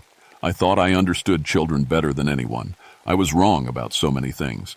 I became a ranger after I failed to save a little boy named Tommy. He was 8 years old, and his parents hurt him every day. I tried so hard to help him, but one morning his teacher found him hanging in the school bathroom. I quit my practice that same week. I couldn't look at another broken child and pretend I could fix them. Then I lost my own daughter, Sarah. She was only 7 when she drowned in the lake behind our house. I was inside making dinner. She was playing by the water. When I came outside to call her in, she was gone. They found her body 3 hours later. That's when I moved to the mountains. I thought maybe I could help lost children in a different way. Find the ones who wandered off.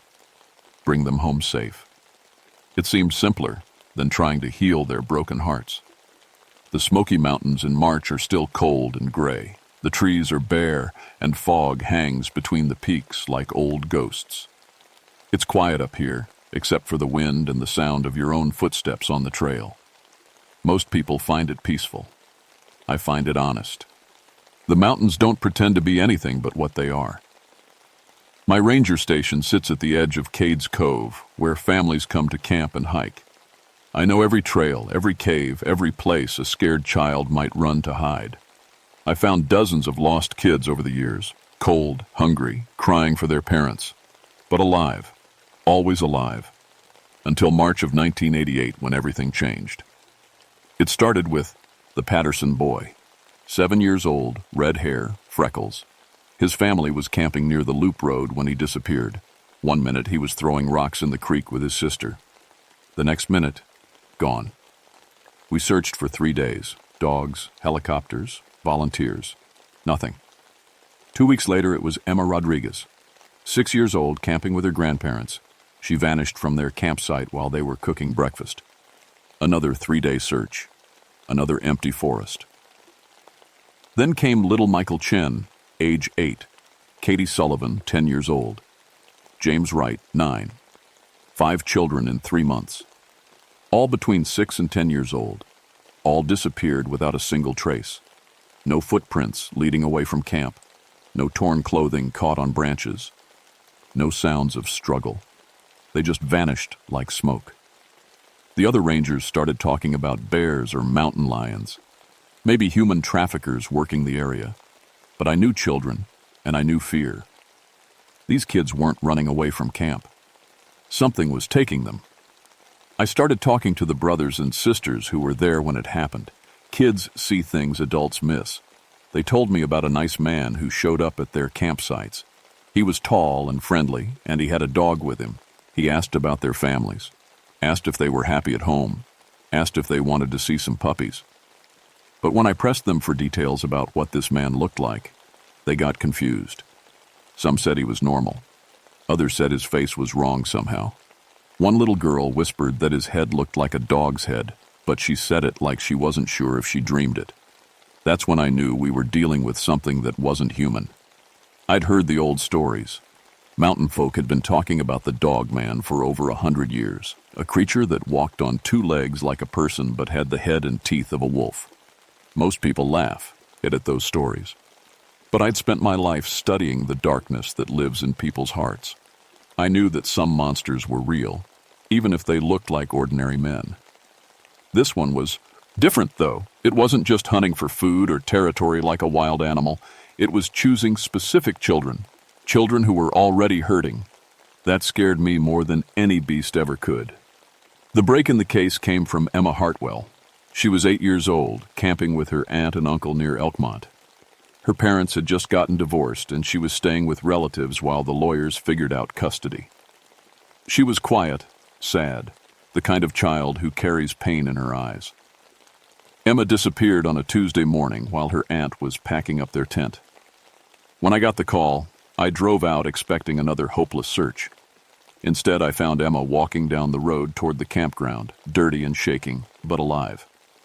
She was the first child to come back. I took her to the clinic first, made sure she wasn't hurt. Then I sat with her in my truck, gave her hot chocolate from my thermos, and asked her to tell me what happened. "The dog man came to our camp," she said in a small voice.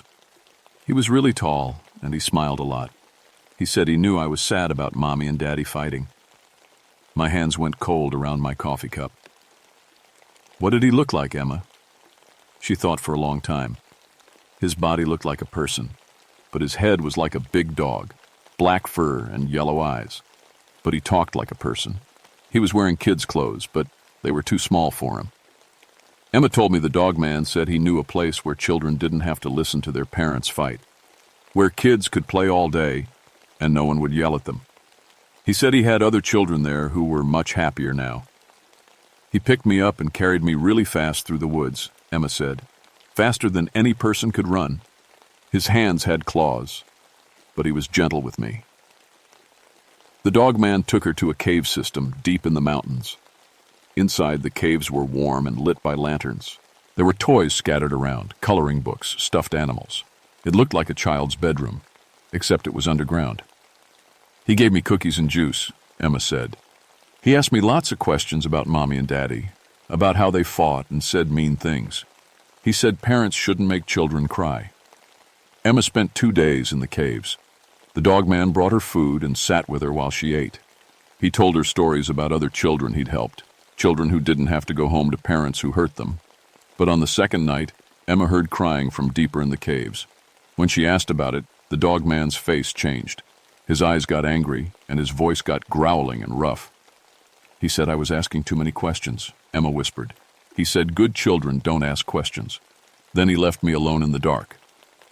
That's when Emma found the other children. 3 kids, locked in a cave room behind a heavy wooden door. Michael Chen, who'd been missing for 6 weeks. Katie Sullivan, gone for a month. And a little boy I didn't recognize, maybe 5 years old, who'd been there so long he could barely speak. "They were so scared," Emma said, tears starting to roll down her cheeks. Michael said the dog man told them their families didn't want them anymore. That's why no one came looking for them. The children told Emma that the dog man brought them food every day, but he was getting meaner. Sometimes he would scream at them for crying. Sometimes he would show them drawings he'd made of happy families, but the parents in the pictures had X's marked over their faces. Katie said 2 other kids used to be there too, Emma said. But they made the dog man angry, so he took them away. They never came back. Emma managed to escape when the dog man left to hunt for food. She squeezed through a crack in the cave wall that was too small for the other children. Shut. He followed an underground stream until it led outside, then walked for hours until she found the road. "He's going to be so mad," she whispered. He said if any of us tried to leave, he would find us and make sure we could never leave again. I radioed for backup and got Emma to the hospital. But that night, alone in my cabin, I couldn't stop thinking about what she'd told me. This wasn't just a monster hunting children. It was a creature with human intelligence, human emotions, and a twisted idea of what it meant to protect kids. It knew these children were unhappy at home. It targeted them specifically.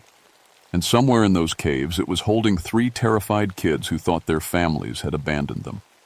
I'd spent 20 years studying child predators. This thing was following the same pattern as the worst human monsters I'd ever encountered. It found vulnerable children, isolated them, convinced them they were unwanted, then claimed to be their savior. But unlike human predators, this creature had supernatural strength and speed. It could disappear into wilderness areas where no human could follow, and it had been hunting children in these mountains for decades, maybe longer. As I sat in my cabin that night, cleaning my service pistol and checking my gear, I realized I was planning to go after something that was part beast, part human, and completely insane. The smart thing would be to call in the FBI or the military or someone with better training and bigger guns. Instead, I was going to do what I should have done 20 years ago when Tommy was still alive. I was going to save the children, even if it killed me. I spent the next day studying maps and talking to local hunters who knew the cave systems near Elkmont. Most of them wouldn't discuss the Dogman, but a few old-timers remembered stories their grandfathers told. Stories about children disappearing in the 1920s and 1930s. Always the sad ones. Always the ones whose families were falling apart. My granddad said the thing used to be human once. An old hunter named Bill Crowley told me. Story goes it was a child itself back in the 1800s. Parents beat him near to death, left him to die in the woods. Something in them mountains changed him, made him into what he is now. Bill's eyes got distant as he remembered. Granddad said it don't kill children out of meanness. It thinks it's saving them. That's what makes it so dangerous. I hiked out to the area where Emma had emerged from the caves, following the stream she'd described. The water disappeared underground about 2 miles from the road, flowing into a crack in the limestone that looked barely wide enough for a child to squeeze through. But I found something else that made my blood run cold. Carved into a tree near the cave entrance was a crude drawing of stick figures holding hands. At the center was a larger figure with a dog's head and human body. Around the edges were smaller figures with X's marked over their faces. The creature was keeping score. That night, I made my decision. I couldn't wait for backup or better equipment. Every day those children spent in the caves was another day of psychological torture. I'd seen what long-term captivity did to kids. Even if I rescued them, the damage might already be permanent. I packed my gear, flashlight, rope, first aid kit, emergency food, and my .38 service revolver. I left a letter for my supervisor explaining where I'd gone and why. If I didn't come back, at least someone would know what happened to the missing children. The cave entrance was smaller than I'd expected. I had to crawl on my belly for the first 100 yards, following the underground stream through passages that barely fit my shoulders. Water soaked through my clothes and the cold seeped into my bones. But then, the tunnel opened up into a larger chamber, and I could stand again. My flashlight beam revealed smooth walls carved with more of those stick figure drawings. Dozens of them, covering every surface. Children holding hands with the dog-headed figure. Happy families with the parents' faces scratched out. The air smelled wrong. Not just the damp cave. Smell I'd expected, but something sweeter and more rotten. Like flowers left too long in a vase. Like something that had died and been covered with perfume. I followed the main passage deeper into the mountain, guided by Emma's description of the layout.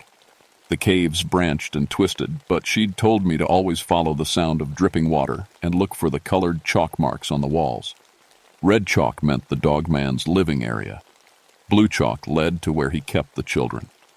I found the red section first. The creature had made itself a home in a large natural chamber. Lanterns hung from iron hooks, driven into the stone walls, casting dancing shadows everywhere. There were piles of children's clothing, sorted by size and color, toys arranged in neat rows like a store display, and books, Dozens of children's books with pages torn out and taped to the walls. But what made me sick was the altar. In the center of the chamber was a flat stone covered with family photos. Photos that had been stolen from the missing children's campsites. Each photo showed a happy family, parents and children smiling at the camera. But the adults' faces had been carefully cut out, leaving only the children. Around the altar were small piles of bones. Not human bones, I could see that immediately. Rabbit bones, bird bones, maybe squirrel. The creature was making offerings to its twisted idea of family. I was studying the altar when I heard it. Children's voices, singing. The sound came from deeper in the caves, following the blue chalk marks. A familiar tune, but the words were wrong. Instead of merry, merry, quite contrary, they were singing scary, scary, quite contrary, how do children grow? I followed the sound through twisting passages until I reached a heavy wooden door set into the cave wall. The singing was coming from behind it, but underneath the children's voices I could hear something else. Sobbing. I tried the door handle. Locked, but the wood was old and soft from cave moisture. I put my shoulder against it and pushed hard. The lock gave way with a loud crack that echoed through the tunnels. Inside was a horror I'll never forget. 3 children huddled together in a corner of a small cave room. Michael Chen, Katie Sullivan, and a little boy I didn't recognize. They were alive, but barely. Thin, dirty, their eyes too wide and frightened. They'd been singing to keep themselves calm, but the youngest boy couldn't stop crying. "It's okay," I whispered, keeping my voice gentle. "I'm a park ranger. I'm here to take you home." Michael looked up at me with eyes that had seen too much. "You can't," he said. "The shepherd will find us. He always finds us." The shepherd. That's what they called him. "He said our parents gave us away," Katie whispered. "He showed us papers that said they didn't want us anymore." I knelt down next to them, trying to look calm, even though my heart was racing. "That's not true. Your parents love you. They've been looking for you every day. The whole mountain is full of people trying to find you." But before I could say more, I heard footsteps in the main tunnel. Heavy footsteps, moving fast. The shepherd was coming home. I had maybe 2 minutes before the creature reached us. I looked around the small cave room, searching for another way out, but there was only the door I'd broken through. "Listen to me," I told the children, keeping my voice calm and steady. "We're going to play a game. I need you to close your eyes and cover your ears, and don't open them until I tell you it's safe." The footsteps were getting closer, accompanied by a sound like heavy breathing mixed with growling. "But what about the shepherd?" Michael asked. "He gets really angry when we don't follow his rules." "I'm going to talk to him," I said, pulling out my pistol and checking the chambers. "Adults need to have a conversation." The children squeezed together in the corner, eyes closed tight, hands over their ears. Positioned myself between them and the door, gun raised, and waited. The shepherd appeared in the doorway, and my first thought was that Emma's description hadn't been nearly scary enough. He was enormous, at least 8 feet tall, with massive shoulders and arms that hung almost to his knees. His body was mostly human, covered in dirty clothing that looked like it had been taken from children, but stretched out of shape. But his head was the head of a huge black dog, with yellow eyes that glowed in the lantern light and teeth like broken glass. When he saw me, he stopped and tilted his head to one side, the way a confused dog might look at something strange. "You're not supposed to be here," he said, and his voice was the worst part. It sounded almost human, but with a growling undertone that made my skin crawl. "This is my family's home. I'm here for the children," I said, trying to keep my gun steady. "They need to go back to their real families." The shepherd's eyes flashed with anger. "Their real families didn't want them. They hurt them and made them cry and left them all alone. I saved them from that pain." "You took them away from people who loved them," I said. "Love?" The creature laughed, a sound like breaking glass mixed with howling. "I know what love looks like. I watched my own mother and father show me love every day, with fists and belts and burning cigarettes. with locked closets and empty plates and words that cut deeper than any knife. I felt something shift in my understanding. This wasn't just a monster. This was a victim who had become something terrible. "What was your name?" I asked. "Before you became this?" The shepherd went very still. For a moment, his yellow eyes looked almost human. "Timothy," he whispered. "Timothy Morrison. I was 7 years old when they broke me." "Timothy," I said gently, using the same voice I'd once used with traumatized children in my practice. "What happened to you wasn't love. What your parents did was wrong." "I know that now," he snarled. "That's why I take the children away from parents like mine. Parents who say they love their children but fill them with pain. But these children's parents aren't like yours, Timothy. Michael's parents read him stories every night. Katie's mom teaches her to bake cookies. They're not perfect, but they love their children." The shepherd stepped into the room, and I could smell him now. That sweet, rotten smell I'd noticed before. It was the smell of something that had been dead for a very long time but refused to stop moving. "You don't understand," he said, his voice getting more animal-like. "I can smell the sadness on them, the fear, the loneliness. Their parents make them carry pain, just like mine did to me. All children carry some sadness, Timothy. That's part of growing up. But taking them away from their families doesn't heal that pain. It makes it worse." I could see the children behind me, still huddled together with their eyes closed. They were shaking, but they were being brave, braver than most adults would be. "I give them everything they need," the shepherd said. "Food, toys, stories. I never hit them or yell at them or make them feel small. I'm the father they deserve."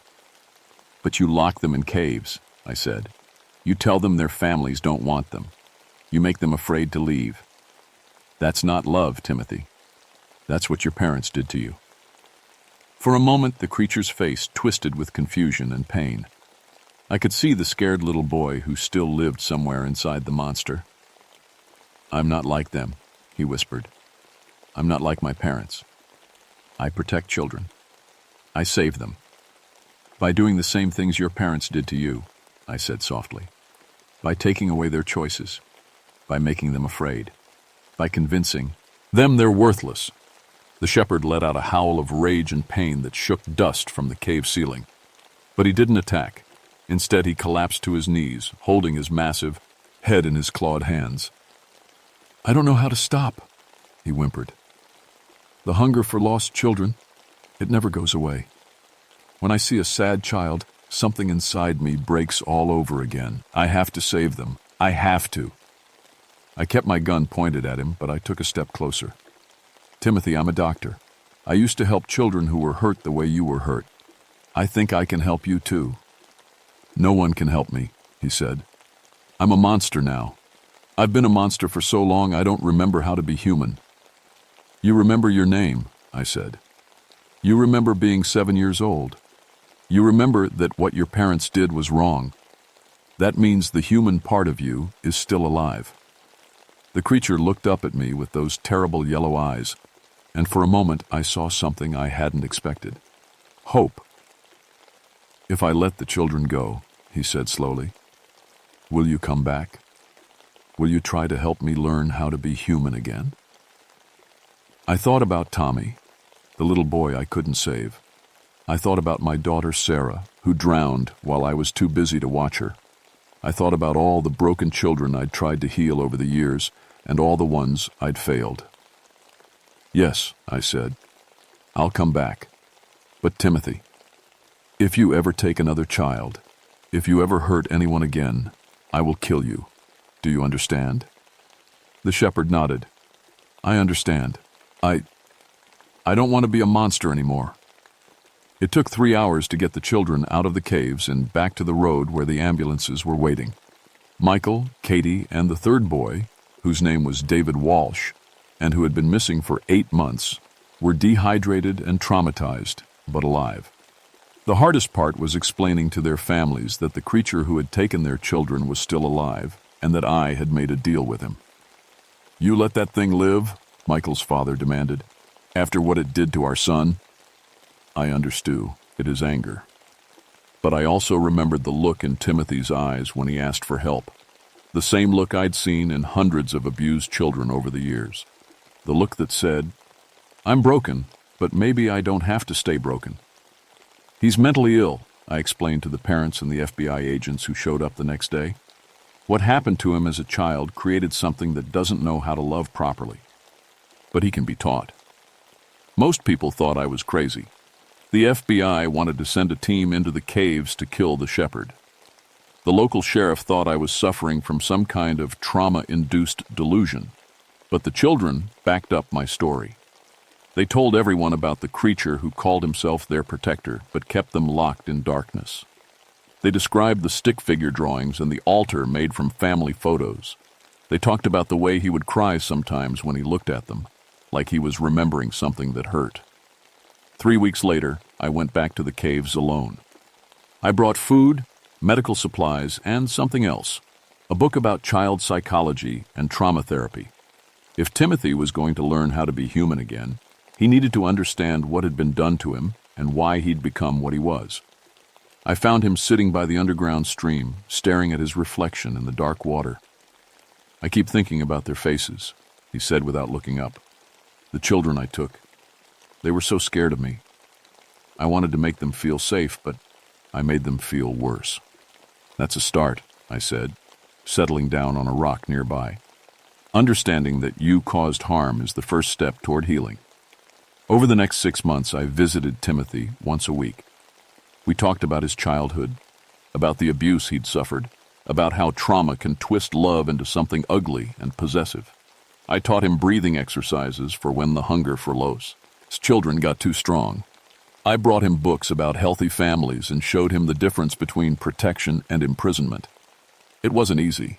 Sometimes he would rage about the wuss, parents who had hurt him. Sometimes he would beg me to bring him just one more sad child, promising he would take better care of them. Sometimes he would disappear deeper into the caves for days, and I would find him surrounded by those stick figure drawings, remembering all the children he'd stolen over the decades. But slowly, something began to change. Timothy started asking me about the children he'd returned. He wanted to know if they were okay, if they were happy with their families, if they'd recovered from what he'd done to them. When I told him that Michael had started playing baseball again and that Katie was learning to ride a bike, he actually smiled. A human smile, not the predatory grin I'd seen before. "Maybe," he said one day, "maybe instead of taking sad children away from their families, I could help them in other ways. I could watch over the camping areas, make sure no real predators hurt children. I could be their guardian instead of their captor." That's what he became. The missing children cases in the Smoky Mountains dropped to 0 after that summer. But hikers started reporting a strange phenomenon. Children who wandered away from campsites would be found within hours, led back to safety by something they described as a friendly dog that walked on 2 legs. Parents who hurt their children began receiving anonymous letters warning them that someone was watching. Abusive adults who took their families camping found their tents shredded and their cars sabotaged until they agreed to get counseling. Timothy had found a way to protect children without stealing them. I never told anyone else about our therapy sessions. The official report said that Dr. Elizabeth Silvermoon had suffered a psychological break after encountering an unknown predator in the cave system, and that the creature had been killed in a rock slide that sealed the tunnels. The missing children had been found by search and rescue teams before any real harm was done. But I knew the truth. I knew that monsters could be healed if someone was willing to try. I knew that the most broken souls sometimes just needed someone to see the human still trapped inside the beast. 5 years later, I got a letter slipped under my cabin door. It was written in careful, childlike handwriting. "Dr. Silvermoon, I wanted you to know that I haven't taken any children in 1,847 days. I count every day. Yesterday, I helped a little girl who was lost find her way back to her parents. She wasn't afraid of me because I stayed far away and only howled directions. Her parents hugged her when she got back to camp. I remembered what that felt like from before I was broken. Thank you for teaching me that love doesn't have to hurt. Your friend, Timothy. I keep that letter framed on my wall, next to a photo of Sarah and a graduation picture of Tommy, the boy I couldn't save all those years ago. Because sometimes the monsters we're most afraid of are just children who never learned how to heal from being broken. And sometimes, if we're brave enough to try, we can teach them that there's another way to love. The shepherd of lost souls still lives in those caves, I think. But now he shepherds children back to safety instead of into darkness. And maybe that's the best any of us can hope for, to take our deepest wounds and find a way to use them for good instead of harm. Even monsters deserve a second chance at being human, especially the ones who used to be children themselves.